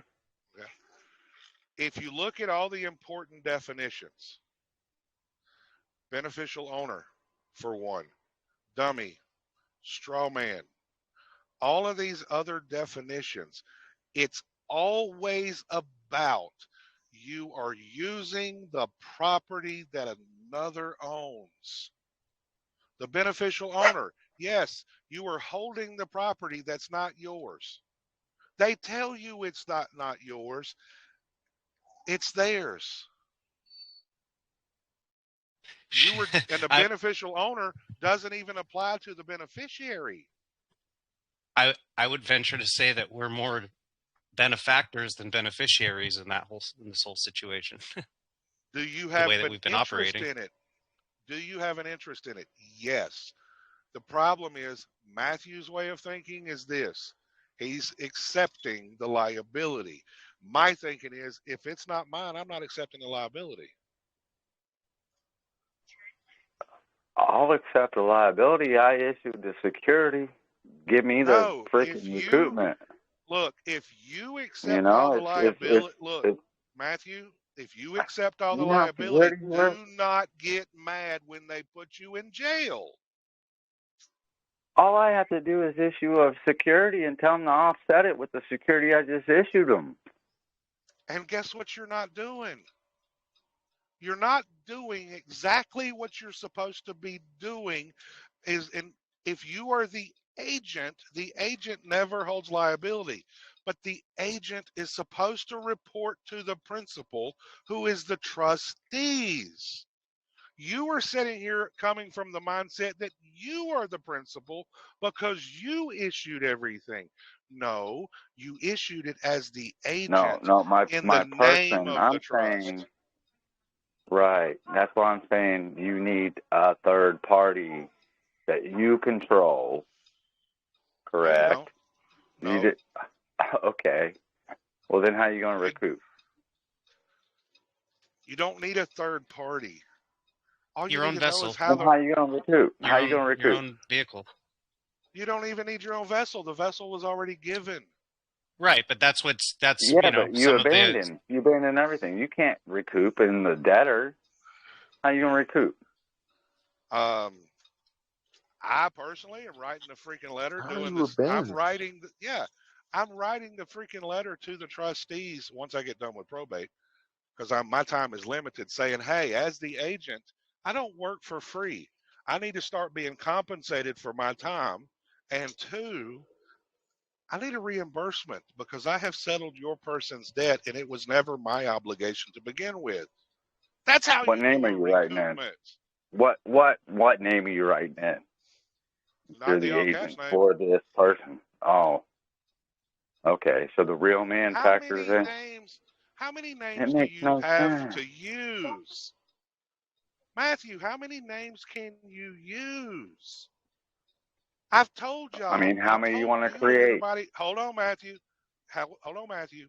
I told a bunch of people in my group, go get you a one subject notebook paper. Write the all caps name at the top. Number your lines. You got 26 lines on a notebook paper, right? Start writing that name in every possible derivative. But it doesn't matter. It always goes back to your Social Security number. It's got to be name and number. Okay. No, they don't. I just read a court case 2 weeks ago that the court said that this party in this court case signed the name as trustee and signed the name as general agent. I think that was the proper titles. I'm trying to remember. And the court ruled they were both separate entities. Okay, so if another Matthew Barnhart signs for me, then I'm liable for what the fuck he signed or what?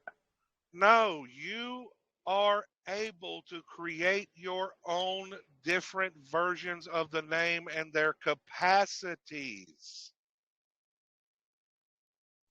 It's got to be linked to a number in the public. No, it don't. Yes, it does. A vessel always has a number. Matthew. Okay, so a boat doesn't have a number, right? The agent doesn't How they going to say, how many Matthew Barnharts do you think there are out there? Come on. That makes no sense. Look, Matthew, good night. I'm not going to argue with you on this all day.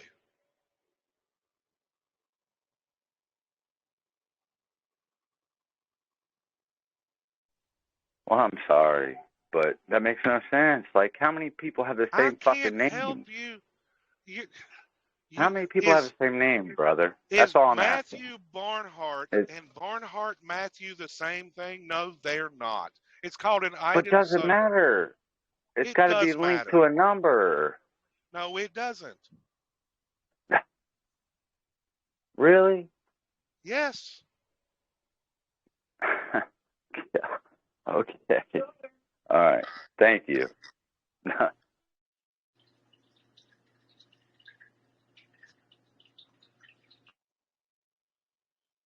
You have all kinds of names to use. You're not writing them down and looking at them.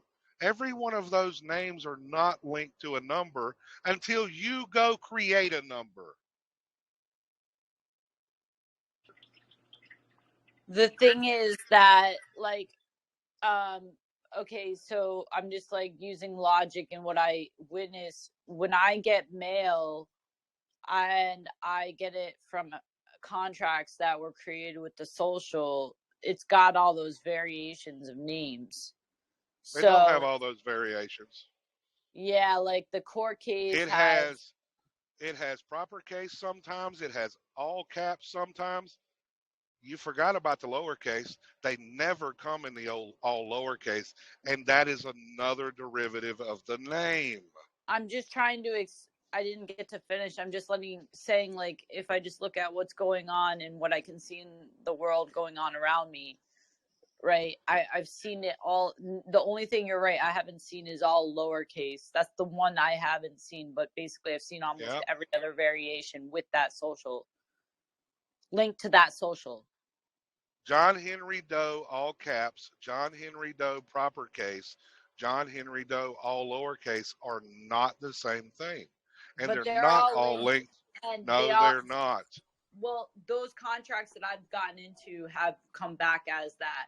And also with the A period, last, first, last, everything I can imagine has been either hooked with the birth certificate or the social. You know, the one thing they link them together. They link them together every time, and that's your person. Not every time. Not every time. Until you have a contract with them. Look at the solicitation of mail you get. They'll put it in your proper case if you have no contract with them. And as soon as you contract with them, you motherfucker, then it's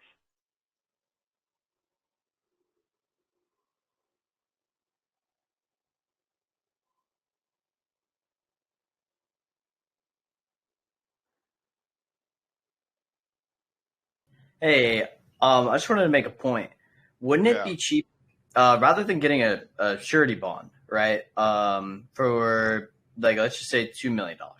Wouldn't it be cheaper to get insurance and then bill the treasury for that insurance rate? That's one way to do it. Yeah, because it seems like you carry less personal liability that way. But who says you have to go purchase a surety bond? Rick Martin didn't purchase a surety bond. What did he do? He created a surety bond and then recorded it himself. I know somebody else that did that. My buddy Wesley Keith Mullins. He wrote out a $5 million surety bond and recorded it for his insurance. But I'm saying that if, let's say, for example, you get into an accident and that person goes to court and like the judge finds that like, okay, this person like has these neck injuries, this is the compensation we're going to give them. Wouldn't that comes then out of the surety bond? Yeah, but what if that is over the amount that the surety bond is for? And also, like, if it is such that way, aren't you affecting the, like, trust? And therefore, wouldn't it be better to have that liability be of the insurance company? I don't disagree with that. I get what you're saying. I do get what you're saying. I'm not in a disagreement.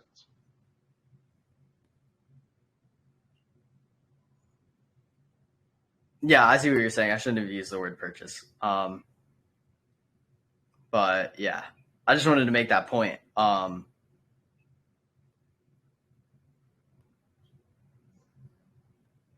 And it makes sense to, like, in some ways to do the surety bond.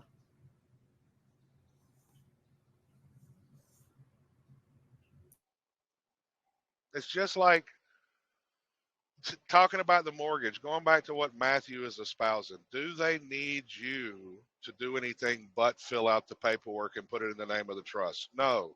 What you do when you do that is you are making the mortgage company a sub-agent. Under the laws of agency, you're also making them a special agent. They only have certain powers to do certain things. That's why they are able to create those escrow accounts in the name of the trust.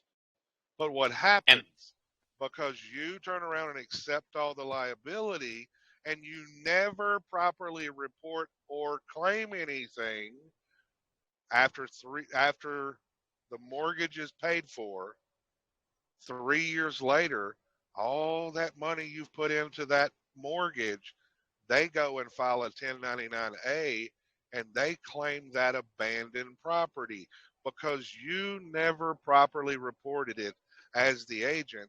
They get to keep all that money tax-free. It's all about taxes. Who pays the tax? Is it you, the man, or is it the corporation that's supposed to be paying the tax? They don't need you to contribute. If you properly report, guess what? The corporation pays the tax, the debt gets balanced. So what you're saying is once somebody pays off their mortgage, that you have essentially paid off like double the amount plus interest, and that person up to 4 times the amount. Yeah, up to well, yeah. And then they are keeping the money from the trust, the money from that you paid, and that there's a way to claim the money that you paid once, or the trust money. Have you ever heard somebody say that you're the undisclosed third-party investor? Why are you the undisclosed third-party investor? Because the agent, there is in law an estoppel of the agent admitting the agency position. Just went over that in the last class. You issued that security in the name of the trust, doing what they wanted you to do, but they let you volunteer for all the liability. Okay, yeah, that makes sense. So, and that's why when you do get a mortgage, you should be billing the people who got the asset. Well, not only that, but go look at what they get you to do every year. Don't they tell you to file taxes? Why? Because they need to know what the trust is doing. And you volunteer to be the obligor and you think you owe the tax when Henry Boland's 1912 plainly says the Sestacade Trust is the taxpayer. The trust is the taxpayer. But guess what? You never report to the principal and said, hey, your person has a debt that needs to be settled, or your person has a matter that needs to be situated. You know, because why? They think it's all about them. So in the same way, with the mortgage, right? If, let's say, for example, you know, you got a 10-year loan on a house, right? And you are halfway paying through that house and you become aware or sentient of this knowledge, per se. You could potentially go to the judge and be like, hey, pay this off. Or it's their obligation. So yeah, they pay it off, and then what happens to the money that you've paid already? You can ask them for a reimbursement. The mortgage company or the treasury? The trustees. Damn.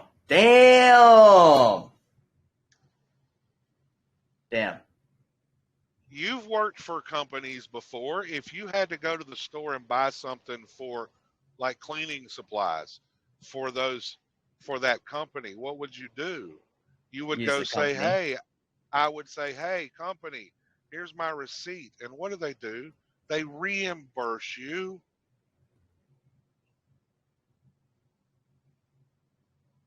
True. Well, that's what Holly's teaching with the 1040. I just think she's doing it with the W-4 process. I know the theory, but I've said it numerous times. The theory behind the W-4, I agree with. The process, no, but you know what makes more sense to me? You know what makes more sense to me is when I look at the instructions. That's where I understand what you're saying. The old 1040 instructions show I was feeling better, but recently Smoking Baby explained why everything is written off or paid back, like paid as next side, like how you can't actually make anything when you have a job, and why you are basically, he explained it. It made a lot of sense and cited it. I don't remember exactly where, but you know, I mean, it sort of makes sense. I've let it be known. I do not disagree. Well, no, with I know. You think the 10999. Hold on. Let me finish. I agree with the theory behind the W-4. I don't agree with the process. Why? If the agent's duty is to only deal with the principal, why are you dealing with the bookkeeping firm instead of dealing with the principal? Because there's no other way to get the bookkeeping done besides that way. It's like not, when you try to go. It's not your job. It's the principal's job. Yeah, I get it. You know, I gotta tell you something. You know, I dealing with the Social Security is not. It's not. It never seems to turn out the way that Social Security.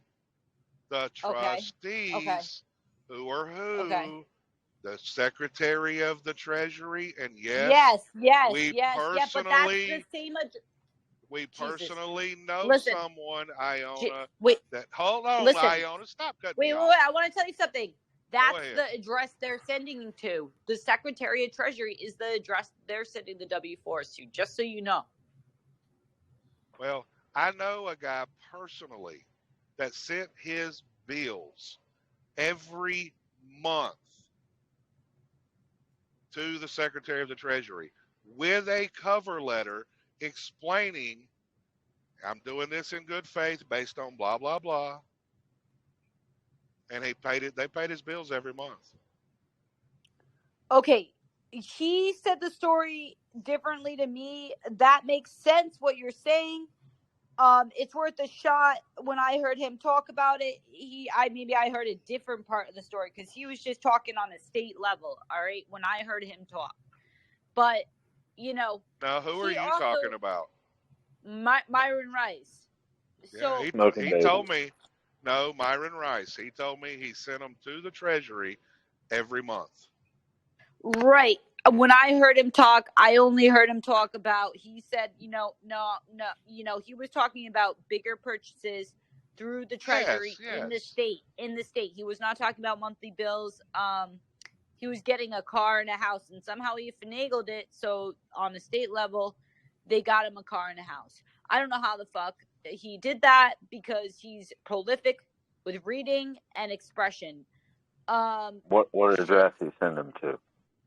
He went to the Treasury on a state level, and he got them to somehow provide these larger purchases for his everyday needs. Yeah, that is different. That is that's what I'm trying to get to get a car.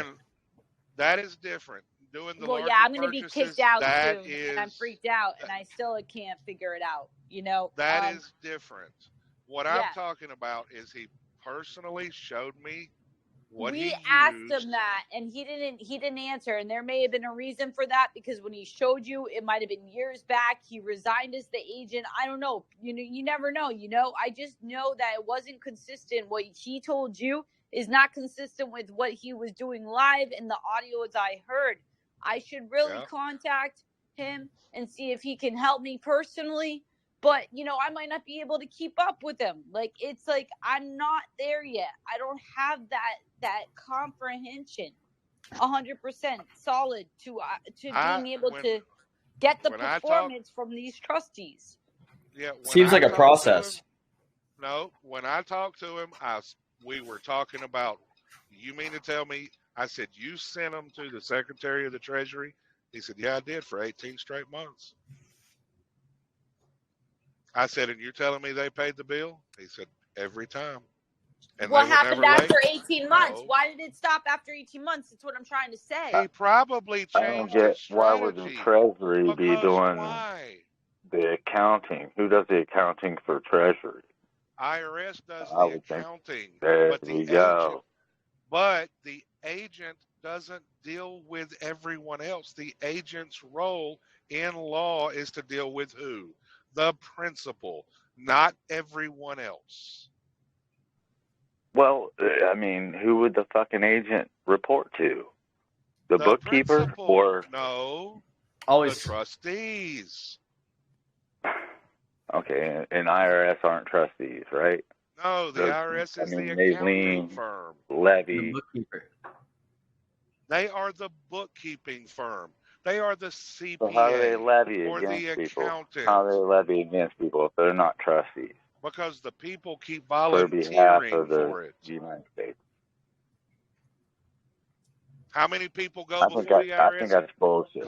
That's They bullshit. claim They claim have to be to. a United States. Well, it's a reporting way for that federal person. It's a reporting for the federal person, and you're reporting all the debt bonds on that 1040 or the 1099 or whatever the hell you're using. How many people go to the IRS and say they're a U.S. citizen? Okay, if you are, then you're the debtor. You have a U.S. citizen. Exactly. Okay, how many people go to the Treasury and say, "Oh, yep, I owe you this much money"? They don't all have I can to. tell you, all I can tell you, Nobody. They go through the IRS. They don't have to. Correct. All right, imagine you're in a castle, right? Imagine you're in a castle, right? And the king, right? You got the king, you got the queen, and then you got the knights, and the knights protect them, right? If you want to enter the castle, you got to talk to the knights who talk to the king.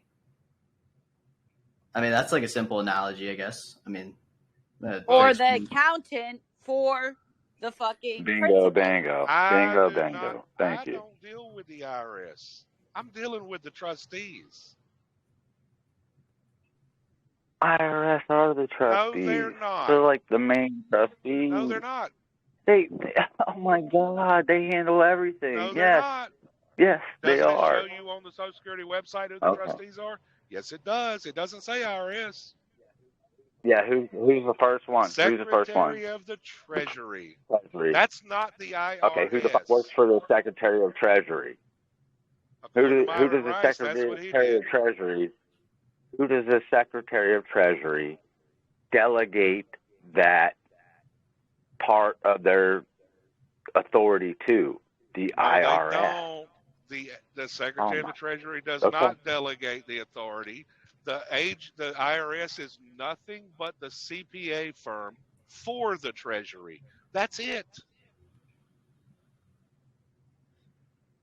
They brought the Treasury. There you go. You just said it. The CPA firm. So, I mean, like, who the fuck am I going to ask a corporation to look at their books if not their CPA firm? Look, if you're going to do a private process with a corporation, do you send it to the accounting firm or do you go to the CFO? You go to the CFO, the Chief Financial Officer. You don't go to the accounting department. Which will send it to the accounting department. Now, if you can't get revenue from the CFO, you have to go to the trustee of the company. So they have like an indentured trustee. So they're usually a bigger bank. And so you don't go to the accounting firm. You go to the freaking people that run the bank. Well, where it depends where the securities are going. So, like, if you're dealing with like a credit card company and allegedly you have an interest in those dividends that come back, if you're a certificate holder or whatever, if you're a ultimate beneficial user, then you have to go to there's a transfer agent, and then it goes to the indentured trustee bank, which is usually another company. And those are the huge banks, like the national banks, like Wells Fargo, BYN, Mellon Bank. And then who would have the discretion over those securities that are allegedly they called gifts in the original contract you created with the company. So whether or not they're due back to you is discretionary. And Matthew, haven't I told you over and over, just like I've told other people, read the book Gilbert's Law Summary on agency, partnerships, and LLC? Have you even read it yet? Can you repeat that? The book? Gilbert's Law Summary. Oh yeah, absolutely. But I'd rather keep it trust relationship, not a discretionary relationship. It's all discretionary, though. No, it isn't. The trust was created by the state. Okay. You're the agent for the trust. It is until you point out to them that they're not operating in trust law. Because the thing is, yes, they are. No, they're not. Yes, they are operating in trust law. They're not. That's why people get their way when they point it in their face in court, in chambers. That's why they get their way. Because every time you point it out to them, you end up getting your way in private because it can't be publicly known. They are doing their job as trustees. For the public. Yeah, they are. And the public. If you're going to yell at me, if you're going to yell, no, I'm not mad at you. I'm mad at the whole situation. I'm not mad at you. I'm mad at my own fucking situation in life and the fact that it's not operating well, not just because my life isn't going well, but because the big picture is a big fucking bullshit situation and it's not perfect. I could die in 3 months because I'll be out on the streets. It's not perfect. None of these trustees give a shit. You're not supposed to harm the beneficiary or the principal.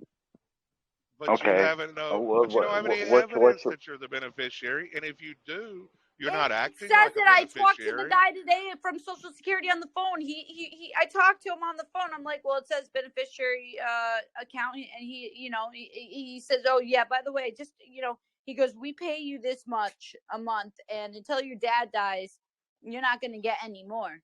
And I'm like, okay, well, I need to submit. I need a place to live.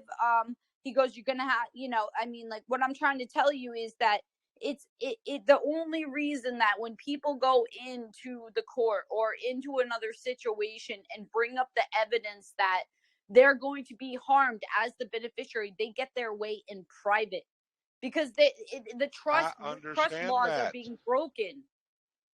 No, they're not. They're not being broken. Though. Hold on, Iona. Stop. You're the beneficiary. You're a limited beneficiary because you're disabled. But that set aside, you don't even know what your rights are as the beneficiary. Your rights are what? One, you have the rights to review the books to make sure the trustees are doing their job. Two, you also have the right to make requests. You're not even making requests. You're not writing the trustees. That's bullshit. Saying, hey, I wrote them all and requested. I requested what I needed in 2 parts to 4 trustees. And I was making a request to make a claim today on the phone. And he was like, there's nothing that we can do. He was like, you can't make requests. I said, it looks like the POMS manual. I'm reading all this. This doesn't make sense. He goes, well, it's very complex and it's not clear. We have many programs and it's not clear. And if you need those things, you have to go to a state level. Okay. So and then I was saying, well, what's Social Security? That's over the phone.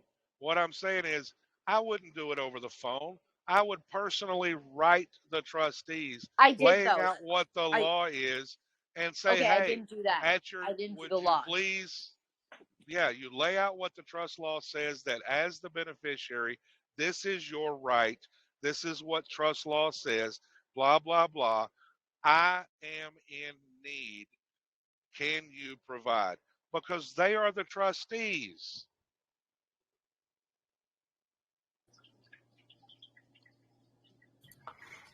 What's with the whole in good faith, though? You got to do things in good faith. They can never hold you liable for anything on it that you're doing in good faith.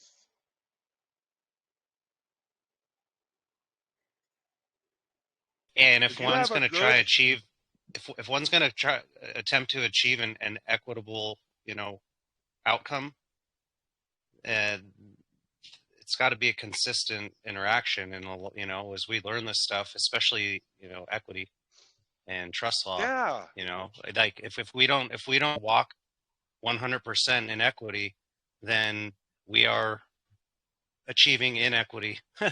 And the Bible talks about how we're just notorious for doing this as a creation.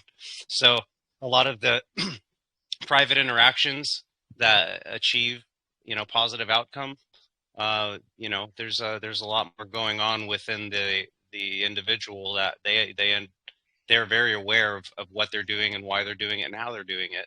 And we might gather a lot of concepts, but it takes time to refine all these concepts and this knowledge, into something that's actually an outputable energy, because I feel you, Iona, and I feel for you, and I've heard you speak enough to, be aware that you have a lot of knowledge, but your spirit is clashing with what you're trying to achieve on the outside. And equity is something that comes from within. It's principles. Okay, so because I'm being this way on here, you're judging me and saying how I interacted and these things. No, that's not at all what I said. What I'm expressing to anyone listening. My spirit is showing normal emotion, normal human emotion, and passion. Well, normal isn't going to cut it. Hey, in equity, normal isn't going to cut it. Yeah, it's not going to cut it. Okay, sorry, normal is the wrong word. I would say that this is an expression of nature. Nature decides in the end, guys. And if everyone around here's consciousness is that it's my problem, I'm the issue, we've got a big problem for everybody. Well, but that's everyone's problem, Iona, is they're their own worst enemy, including yourself. I'm not saying that I'm not the problem. I'm saying that I'm also not the solution 100%. It's neither or. No, you are. You are. That's the whole point. Mm-hmm. Okay, because it's all individual, right? It's not we, right? Got it. Well, Got it.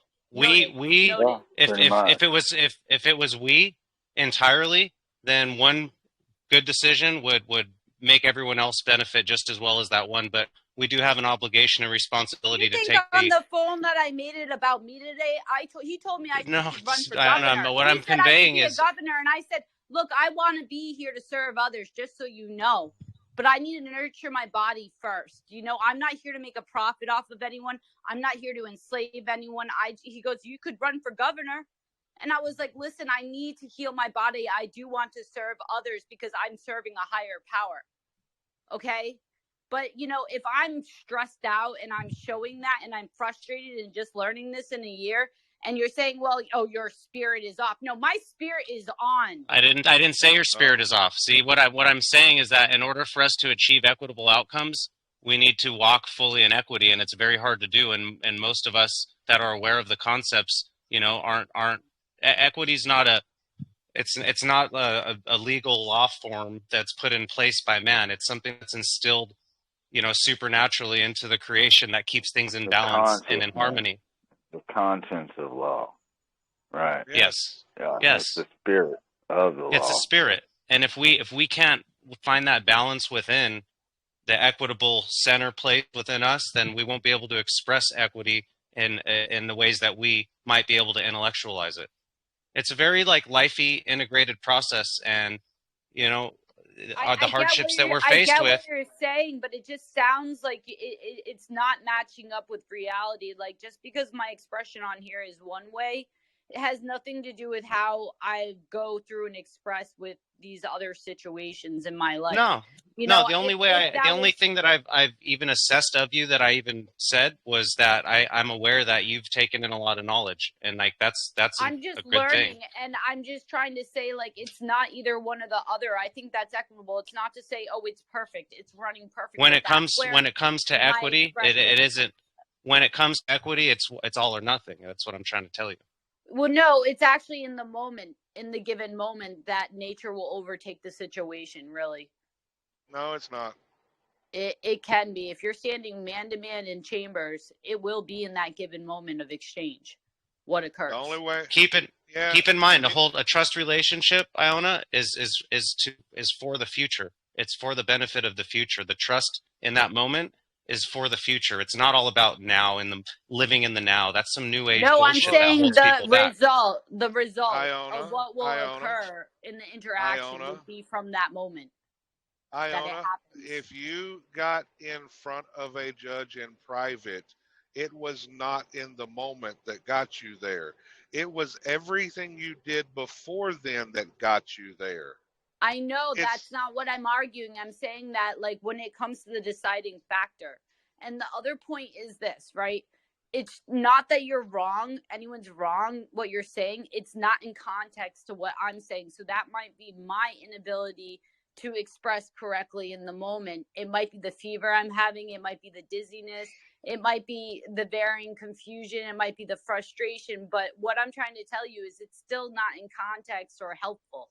What I'm trying to say is that, okay, if equity is equity, then you guys all agree that what is happening right now is perfect and for the future. It is not.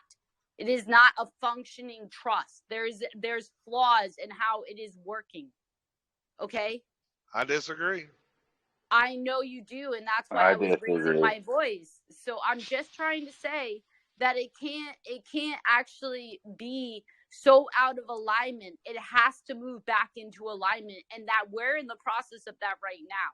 And that's what part of this movement is about. Why do you think people spend 24 hours a day on these calls? Because there's something flawed. Yes, that's what I'm trying to express. Is that internal alignment is what needs to be found. That's and that will be able to express. You will be able. Look, Iona. Look, the more we find that balance, the more we'll be able to receive the results of our expressions of that balance. And it happens in our personalities, our moods, the way that we respond to our emotions and others' emotions. It's not just this big legal fleshy thing taking place. It's a deeper process. How to do legal stuff. I can't. That's my issue. I'm terrible at it. I don't even feel comfortable signing a document. Iona, they know that you're scared and you're going to lose everything. Why be scared to lose everything if you have faith in Christ? Really? That's actually a good point. I mean, fear, the Bible says multiple times, do not fear. So you're already out of balance if you are afraid. I mean, that's why I say people constantly blame the system when it's themselves that's out of balance. It's just okay to look the other way when people are like being abused or tortured, or it's just such bullshit. I'm sorry, guys. This reminds me of a cliche. This reminds me of a cliche with the scriptures, is that people say that the scriptures are wrong, the scriptures are confusing, they don't make sense. And really what that is the truth is that the individual that's observing the scriptures is wrong, and they're confused, and they don't make sense. It's that simple. I mean, this is like an ages-old duality. And yes, Iona, I have lots of feelings towards what's taken place, because ultimately what I'm witnessing with myself and many, and that especially ones that are obviously very frustrated, that whatever they did at the very beginning that split us, that created the doppelganger that took us out of a united state like we were when we were in the womb, and divided us into a divided states. Like this situation is put in our lives, and we become aware of it because our Creator wants us to become whole, and we have to focus on that part of the process in order to get what we're looking for out of it. It's also, Iona, I am not saying there isn't individuals in the system that is corrupt. That's a fact. That doesn't mean the entire system is corrupt. I'm not saying it's either way. I just am always trying to look at the balance of everything. So if someone's saying something and it's a broad statement, I have to come and be like, well, there's this factor as well. I'm not really I only showed that reaction to give an opposite, just for the continuity of reality. The continuity of reality is the system is functioning as I just don't think I'm intelligent enough to continue this conversation at the moment. I'm gonna it's like I can't take a deep breath. Take a deep breath. Cause look, you're in a community talking to people who have successfully done this process, right? So you're saying I have submitted these things to the Secretary of Treasury or 4 trustees, as you've said, right? Now, what you may be asking for in the form or fashion that you're asking for, or the way that you're approaching that, may be flawed, and that's what they're trying to tell you. Well, yeah, I mean, that would have been accomplished when you said you have to put the laws down. And I said, yeah, okay, I didn't do that. And I accepted that. That's not going against my character and saying, oh, well, you're the one that's not in alignment. You're out of equity. You're so disturbed in your inner spirit. So why did you take? The whole point. It's okay to be mad. It's okay to be mad at the people. It's because you're in fear of losing everything. Just to be clear, Iona, I just want. I've got a lot of problems. Right? Never be in fear. Never be in fear. Never be in fear. Can I please tell you this? Okay. I just want to tell Iona that I wasn't trying to judge her in any negative way. I was simply pointing out for the benefit of my seeking too, because this stuff is tough stuff to comprehend, is that what I'm aware of with equity is that if we're going to take an equitable approach, we have to be sure that we do not migrate or deviate from that path. And it's a way that we communicate. It's the words we use. It's the demeanors. Like equity is like a very meticulous form or substance that will it's from what I'm aware of, it's something that A has to be. double-edged sword. It has to. Yes, it has to be like known from the heart and walked from the heart in order to be successful. Because if we try to walk that mature path and we show signs of immaturity, it invalidates what we're trying to do. You know, it shows that we're incompetent. So if we try to do things, that's all I'm trying to say. I never do that. I'm always like, this is what I need to keep my body here and to nurture myself. I feel you. I'm just relaying to you like what I'm figuring out as I go along, because you know, I have my own issues that I got to deal with. I, not you. I is a lot less triggering, right? Look, not others, just me. He's trying to show to you that he can relate to you. So look, Iona, I'm not gonna like interject in what they've said, but I will say this, right? You know, you're emotional because, you know, you do have the possibility to be out in the streets and that the process that you've submitted hasn't worked, right? But don't be mad at these people trying to explain to you. I'm totally be mad at those people. Totally the system is designed for idiots not to prosper. Okay? I guess because the idiots are not worth investing why would you ever go to into. God if it was easy? You know, why would people go to God if the system was designed for, you know, cupcakes, rainbows, and unicorns? You know, who would find God? Iona, if you are triggered over something, that means you are out of balance. That means you are letting someone's words have an effect on you, and that person has power over you they should not have. So if your words do betray you, Iona, you are out of balance. Because one of the things you keep saying over and over and over is, yes, you are emotional. Yes, you are triggered. Yes, the government is this. Yeah, it's broken. Oh, it's please. corrupt. I never said the government is this. I brought that up today. Look, I got like 5 people I'm talking over about me, misinterpreting what I'm saying.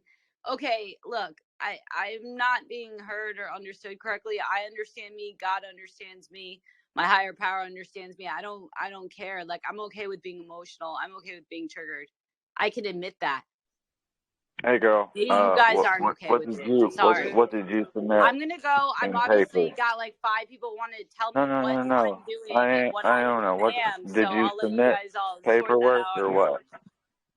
Or did you just do it by phone? Did you submit paperwork or did you just do it all by phone?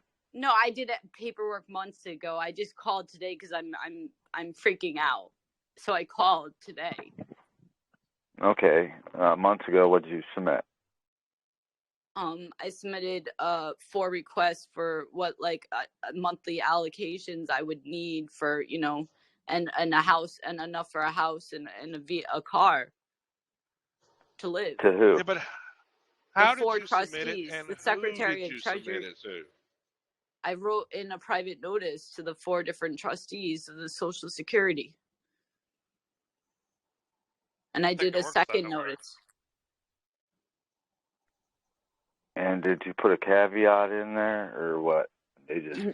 I just wrote like, you know, this, I didn't do a caveat. Actually, no, I didn't make it. I just said like, this is the amount. And then I said the second one, your silence will be, you know, in agreement. But when they write back, they're saying we don't give out loans or go to your state to get. And that's why you need to clarify you need to clarify your point. They understood it as you was asking for a loan. Said, look, trustees, no, you are the trustees according to blah, blah, blah, according to the law. Okay? And according to the law, I am the beneficiary based on blah, blah, blah. And as the beneficiary, I have list your rights. And you have a duty and an obligation to provide these benefits to me. And you lay out what your rights are under the law. You express it peacefully. That's the thing people are missing, because in equity, you're not supposed to be combative. You're No, supposed to yeah, it come was in super peace. peaceful. There was no controversy, but I didn't give any law. Okay, so there was no non-peaceful. It was like, this is what is needed. You know, the allocations that are requested. And then when you do your first notice, that's only step second one. notice. I did You second need to do notices. Yeah, you need to do 3. Because why? I don't know how to combat their responses. I don't know what to say back. It's not even the same, like, it doesn't even feel like the same conversation, you know? Yeah, because why? They're not, the reason it's not the same, they're writing you back because they don't think you know what you're doing. And to a degree, they're right. They just throwed you off the trail by saying, oh, we don't give loans. Yes, write them back. Yeah, you're right. I understand you don't give loans, but this is your obligation. This is what you're supposed to do. And then I got other responses. Are you interested in them? Another one said, well, we only calculate your benefits based on your W-2 or something. It wasn't called a W-2, but it's like, what is, if you go look it up, it's what is the whole system of this whole system works on how you get Social Security and how they decide how much you get it. I would have wrote them back and said, well, I would have wrote them back something. As soon as they said based on the W-2, I said, well, why are you basing my benefits on a Class 5 gift and estate tax? That is the trustee's duties, not mine. Hey, the other thing I was going to throw out there is that, if you've done any other processes or anything, they'll look up and see what somebody's all about, and they'll see what they've done, and they're going to see if it lines up with what they're asking for. Oh yeah, so that's 100%. another aspect. I'm aware of that. That's why every time I've ever sent anything to the Treasury, it's literally like from my heart. And there's a letter saying, I don't even know if this is how you do it, this is what to do, unless you get back to me. I'm gonna do this because this is my intent. Like, it's always from the heart, and that's how I always am. That's how I operate. It's not something you study or contrive. It's just who I am. I don't want to lie. I want to be honest, and I don't want to do things wrong, and I don't want to be disrespectful. I'm just not, qualified or educated. You're qualified and you are educated. You might lack some of the education you feel you need or that you do need for what you're trying to achieve. But I wanted to ask you, like, straightforward, since with equity in mind, did you repent for anything that you're aware of? Are you aware of that you did anything wrong? Well, yeah, I told them I'm sorry. Like, the first time I wrote them, the Treasury, I told them, like, I'm sorry if I was operating in a way that caused harm to anyone. And, like, I wasn't in the way best for myself or others. I just want to do the right thing, as far as the situation that I've been, just recently aware of. And I'm not quite sure how this works and what exactly to do. But, the more I go deeper into it, it's really hard to even want to interact in a system that says only you get this and you don't. Oh, this person deserves a house and this person doesn't. I just don't believe that. In my heart of hearts, I just don't believe that that's right. And I believe there's enough for everybody here, and that the resources of the earth, we are supposed to steward and be stewards to the earth and each other. And when there's a system that decides, because there's a war going on, that they get to say, well, you're not studied enough, you're not this enough, you're not that enough, but they put people in a situation to become savage and uneducated, or they allow it to happen, and they don't make leniencies. They make them in the name of them making them, but not actually doing them. Just like, oh, it's green. It's always your fault. It's always somebody's fault. It's not their obligation to tell you how to do your job. That's right. It's not. It's whose obligation is it to look for the future and this earth and everyone else? I don't care whether it's their job. Every single one of us. So that's right. Let's do it together. Look, Exactly. it's they will not violate your free will. If you want to be an infant, they'll let you be an infant. If you want to Yeah, be that's not the a point I'm belligerent, making. That's not the point I'm making. I'm making a deeper point that has nothing to do with what you guys reiterate. no, you said No, that you you don't. misread Hold what I on, said. Iona. Hold up, Iona. Let me talk. You said you don't think it's right that somebody can dictate what one person gets and not another. I didn't say that to them. I didn't say you said it to them. I'm telling you guys because I'm being honest That's with you in right. my heart. That's right. You are telling us, but guess what? It is up to them. Yeah, Because no shit. That's why I why? don't tell them how to do their job. It And isn't. they're not obligated to tell me anything. But You do better I have feel your that's right? conviction. Ain't a motherfucking thing up to them. Ain't a fucking thing up to them. It never will be up to them. If you don't have the conviction to go into that, the fuck if it is. And it never God will be. Almighty, the Most High, It chooses will everything. never be. Y'all need to come into it with the fucking conviction that these motherfuckers have nothing over you. Well, that I get. I get that. I get that. But see, the reason it's up to them. That's where it gets you. Matthew, People don't have conviction. Matthew. They come in with this half-hearted bullshit like, oh, could you please give me this? Yeah, that I'm in need. No, fuck you, motherfucker. You motherfuckers, you owe me this because I've done this, and this, and your bullshit corporation wouldn't exist if you weren't floating bonds off my name. You need to type that up and send it to Janet Yellen. Yeah, Matthew. Yeah, I got the address right here. Matthew, when I say it is up to them, it is. Why? Because until someone they're the gatekeepers, Matthew, whatever. But go ahead, go ahead, brother. Go ahead. If you don't prove your competence, they don't have to let you do anything. Because why? Their job is to protect the trust. The very first trust that was created was in the Declaration. And their job is to protect that trust. If you're not competent to handle your own affairs right, yes, they have a duty to take care of you as a ward. They have a duty to do things. But they're not going to let you come in and I'm about do to things correct until you. The you first trust show was the Garden of your Eden, competence. I ain't talking about the Bible at the moment. We're talking about the very system that we're operating in. No, I understand, brother, but it's based on the same thing, right? I mean, you've seen that video of Gordon Hall. Gordon Hall was charged with tax fraud. Why? He made two mistakes. He did a bill of exchange for the national debt. Why did he screw up? Yes. Because the system is designed. They shouldn't have put it in the public. Everybody. No, he sent it to the IRS.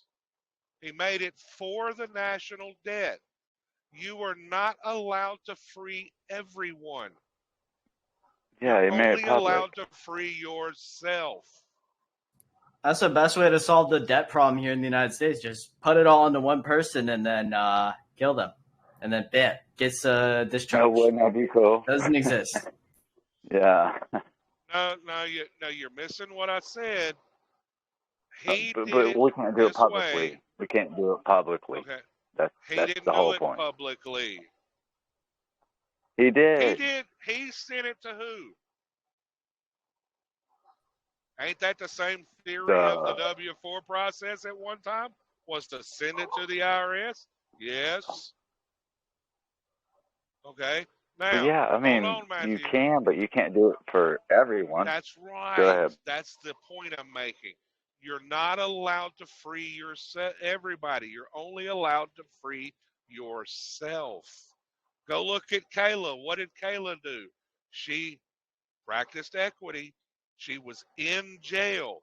She wrote her letter of equity to the DOJ. The DOJ came and kicked her out of jail. They didn't just be nice about it either. She said, I'm not leaving until my husband comes. They said, like hell, you're leaving now. She got herself free. And she asked me, well, why didn't they release my husband? I said, because it's designed. You can only get yourself free. You cannot get someone else. That's their path, their obligation. But yeah, that's what the whole system's designed for. That's right. Is to lead us back to back. So I that wrote means the DOJ yesterday. Trials and tribulations. They have their own path to get free. That's why you have to get to the point where you yourself live this. So it becomes so ingrained in you that you can speak it, you can live it, you can write it, you can do it all. Because when you do, you become competent. You know the rules to the game. You know how not to do things. You know how to do things. They don't have to worry about you. You are no longer a detriment to the country. Because right now, brother. the mass majority of the people are a detriment to the country. Don't believe it? Go look at the national debt.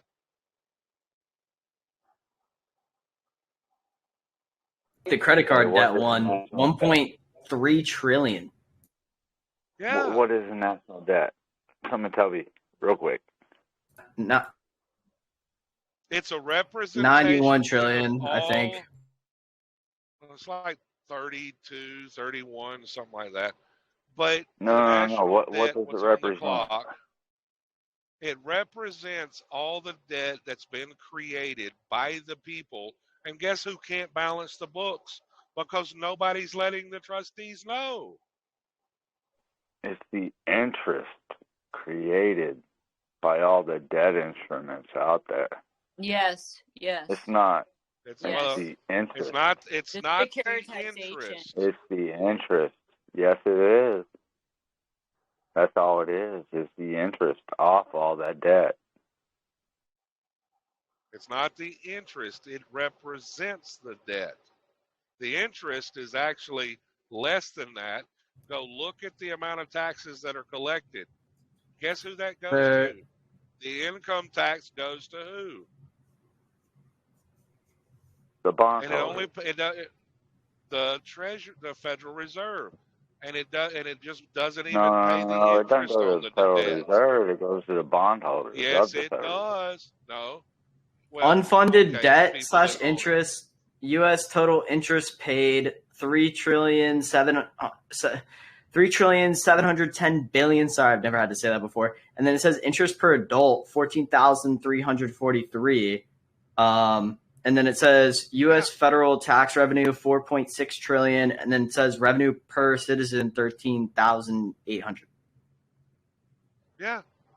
So if the interest is all of these securities that are getting created that the Treasury cannot set off because Social Security is a closed account. They can't set it off because nobody's saying, hey, trustees, your person has a thing that needs to be settled. Here you go. So they can balance the books. That's the theory behind the W-4 process. I just say it's not Social Security. It's not Social Security. It's not Social Security. I didn't say it was okay. Social Sorry, I thought you said Security. It was. I said it was the bad. trustees. Okay, they're all public trustees. Every single one of them. Matthew. It's intrinsic and extrinsic. Debt. Look, Matthew, when you go out and you go get a loan, what are you doing? You're creating public debt. If I don't claim it, yeah, and send it to the principal, right? No, they're not listening. You're the right. Offset and discharge. You are creating public debt. That means what? The trustees have to balance the book. Whose name are you creating the public debt in? You're doing it in the name of the trust. You put the name, you put the social. The estate. That's estate, trust, The whatever estate. you want to call it. You want to argue, that's fine. I'm not No, going to argue no. Yeah, That's I a think big maybe difference. I should just send all the bills to That's a the big difference. operations manager for the estate. It's not a big difference. Trustees can only be trustees Well, over a trust. There can't be a trust. There can't be a trust unless you have an estate to look over, right? Like that's put in It's trust. still a trust, no matter how you do it. Okay. Hey, so all right, let's say for example, I'm looking at a $625,000 house, right? And myself, right? You know, I'm very good with money. You know, have whatever, right? And I write these people, I'm like, in good faith, law, this is why I need this. And I ask the person I'm buying the house from, right, for a bill. Okay, and they give me that bill. And I then include that bill. And then I send that with, the proper cover letter, the proper laws, and the reason why, and good faith, and then send it on to them, right? Priority mail. I don't know if I need a notary, right? Because and Yes, you I do. wait. You need a notary?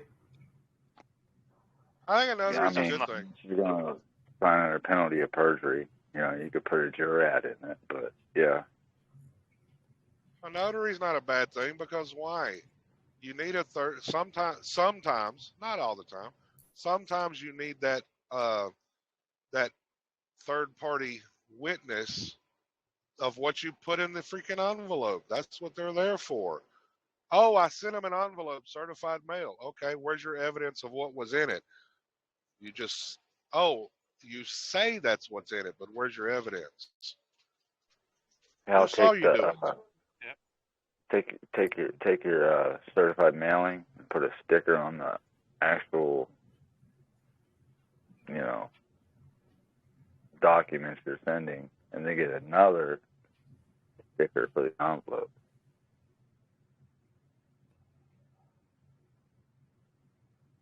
Who gives those stickers? Like the place that you send it from with certified mail?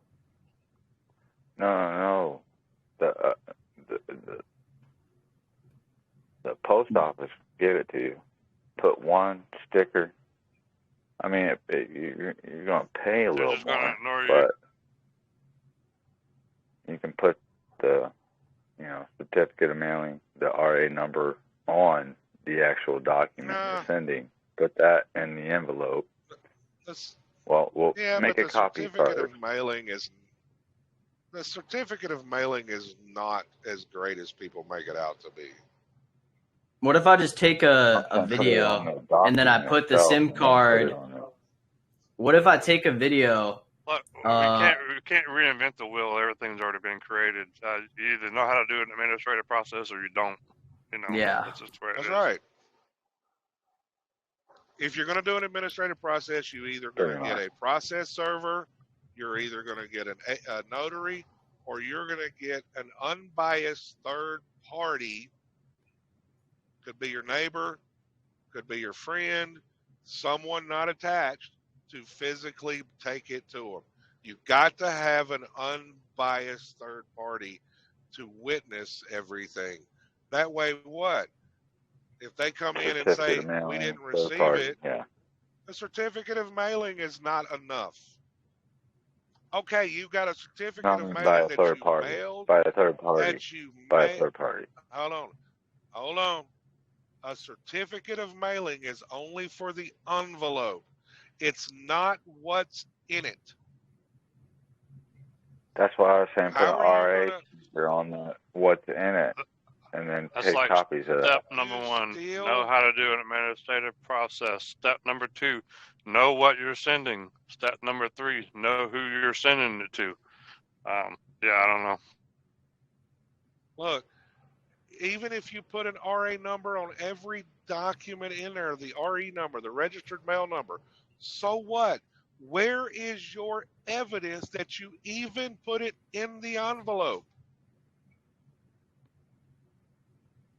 A third party mailing it. Yeah, for which you. means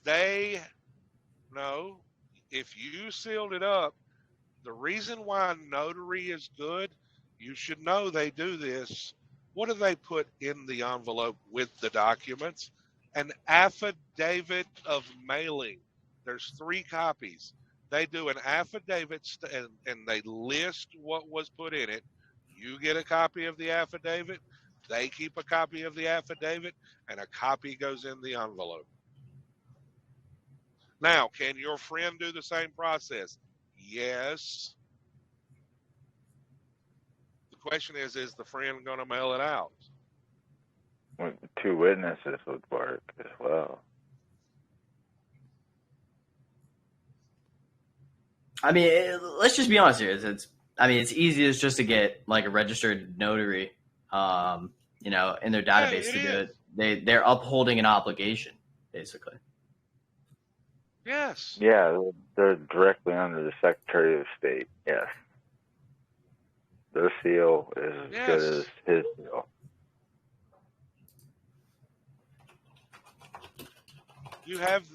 That's what the mortgage companies do.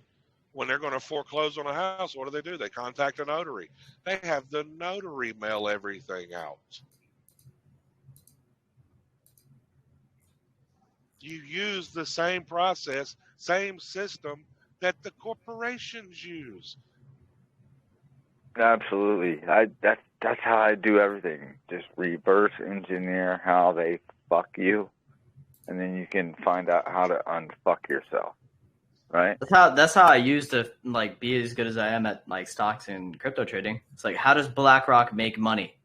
Oh, they manipulate the stock market on market cycles. Well, wait. Hey, how they doing? New stock? Yeah, I've been trading. I called out AMD in February 2015 at $2.40, and I was like 13, 14 years old. Well, here's one to start. Here's one you might want to look at. Hell yeah, brother. Hell yeah. I'll give you props for that. That's rock and roll, man. PYXS. You might want to look at that one. Pixie Oncology. They have a small market cap. Yes. Pfizer just invested like millions of dollars into them. And Pfizer's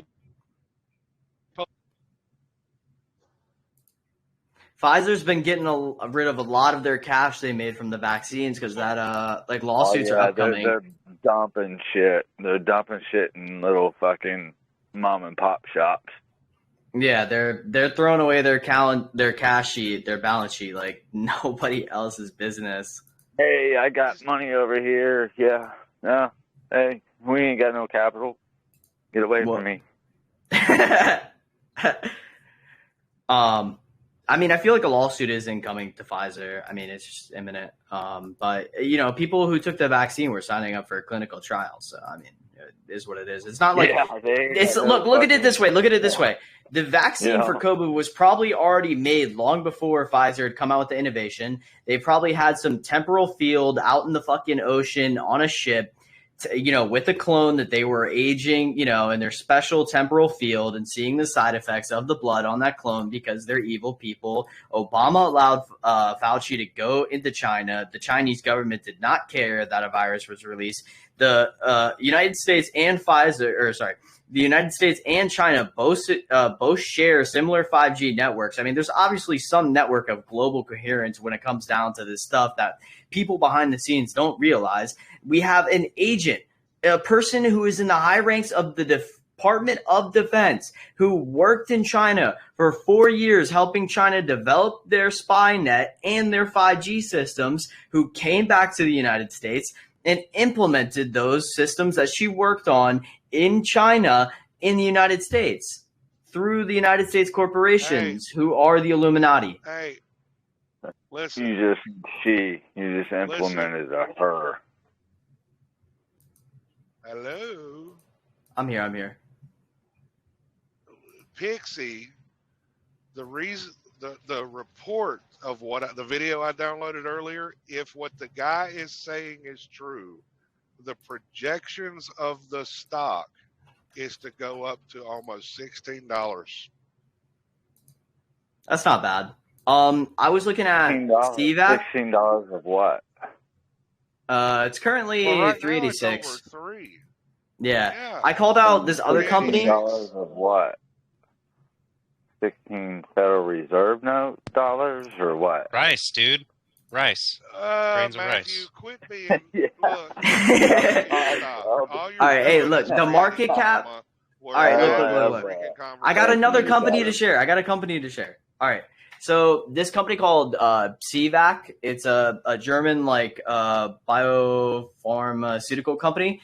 And a few years ago, Elon Musk gave them rights to use Tesla's vaccine printer. And they also have had some recent deals. And if you look at their finances, you can see that they're starting to move towards the positive side.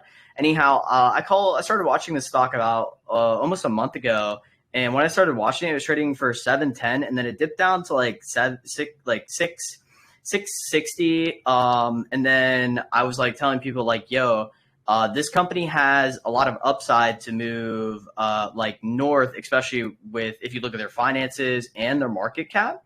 So I said, all right, well, this low point at 660, 670 would be a good time to purchase longs or call options that you can do a call option spread, but particularly 1 to 2 year spread on call options, and if you want to dump some into monthlies or whatever, sure.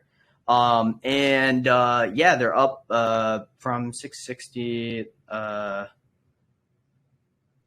From 660 to what? Yeah, about 8%. All right, $6.60 USD, and currently they trade at $7.26 USD. Okay. And because they're an mRNA company, and we know Elon Musk is associated with the Illuminati, who is responsible for making the mRNA poison that they injected people with. And Elon Musk has allowed this company to use his mRNA vaccine printer that they probably had their own innovations on. We know for a fact that at some point they're going to be making a lot of money from making more vaccines or mRNA products because they're affiliated with Elon Musk. But in USD, what the fuck's going to be USD here soon? Look, Matthew, stop. My gosh, you're just creating drama that we're not even talking law at the moment. We're talking something different. Okay. USD, United States dollars, brother. That's what I'm saying. What, I mean, yeah, okay. But gosh, come on. Grains of rice. All right, they're a German company. Let me go figure out what currency the Germans use. They trade on the NASDAQ. Right on. There you go.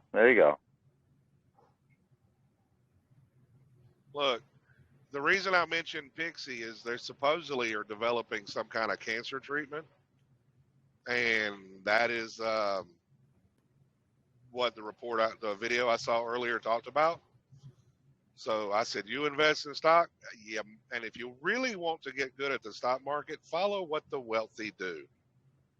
Yeah, there's sites for that. They put their money.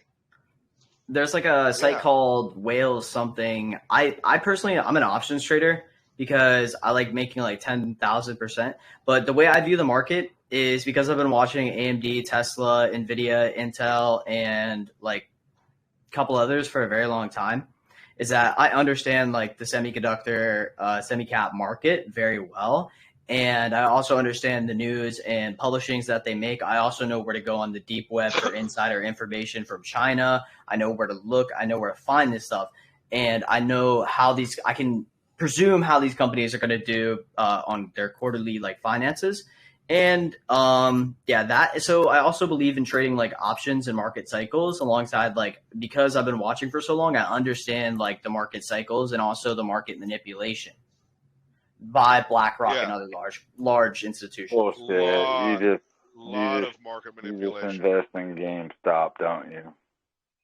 I actually called GameStop out at $6.30 before it rose to 38, and then 42, 46, and then went up to 210, and then 368. I Yeah, was fucking with you, brother. and it was high as 421.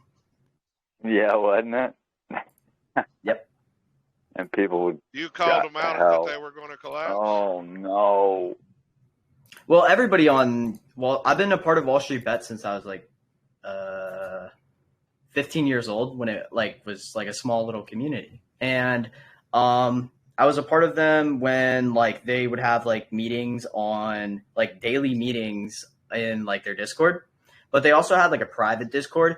And also the mods of that community have abused it somewhat to manipulate the market at times. Also, same thing with this other one called r/penny stocks. I was a part of that when it had 10,000 subscribers early at the beginning of COVID, literally at the beginning of COVID-19. I told my girlfriend COVID-19 was the thing before it even broke news in the United States, because I had been a part of Wall Street Bets, and somebody in there was talking about how there's this virus in China going around.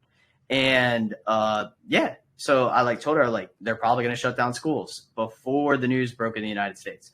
Another thing is so there on r/penny stocks, there were companies that were created within the United States that were literally fictitious, and they would use the fulcrum of r/penny stocks to pump up these stocks and then sell out from underneath those people providing the liquidity or the the volume to do such.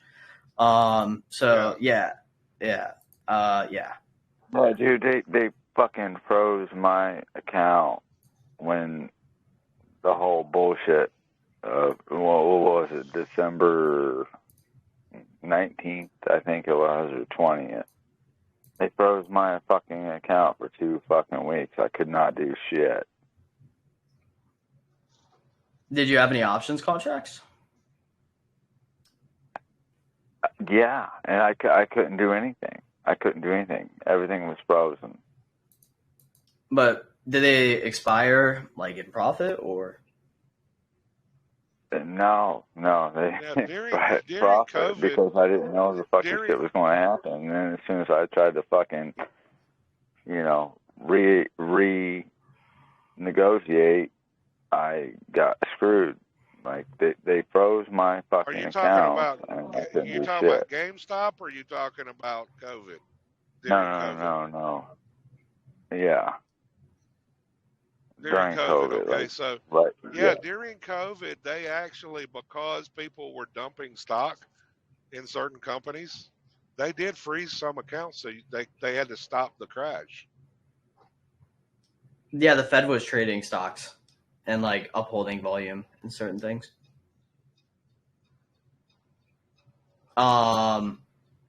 But yeah, so during certain pumps that have occurred in the market, for example, with GameStop, AMC, and Dogecoin, Citadel is okay. So first of all, a lot of people use Robinhood, right? And Robinhood makes profit of delaying the market value time. So they're 5 minutes behind, right? So the option of the contract, if you're buying an options contract or buying stock, may be 5 minutes behind, unless you request that your account have real time data, right? So they make profit off those trades, right? But also Citadel, may be acting in not only their best interest, but other partners' interest by freezing trading or allowing them to trade that stuff while they've frozen the people's accounts because they own the people's stuff in that account. And there's this thing called, I forget, but it's a deal basically with the market makers that options contracts are supposed to be, fully allowed to cash out or sell, which they hadn't been upholding in recent times due to market volatility and certain things. For example, if I make a trade, right, and I gain 1.5 million% on that trade and I have $1 million in it, that don't make no sense. So yeah, stuff like that. But I believe in options trading, it's just trading the market cycles with options, which enables you to make, more percentage gains than people are usually accustomed to making, because you put your money. Let's say you trust somebody else with your money, right? You have a 401k, or you put money into like you give it to Citadel to invest, and they're giving you 3%. Like, that's a joke. But if you look across, like, they have a large like portfolio, I could see that then. But BlackRock essentially makes it such that corporations within the United States who are trading firms do turn a profit quarterly. That's what I should say, and that's how they manipulate the market. I mean, how could they not? They have so much liquidity, and I mean, not even that. It's that these corporations use Aladdin, which is BlackRock's software.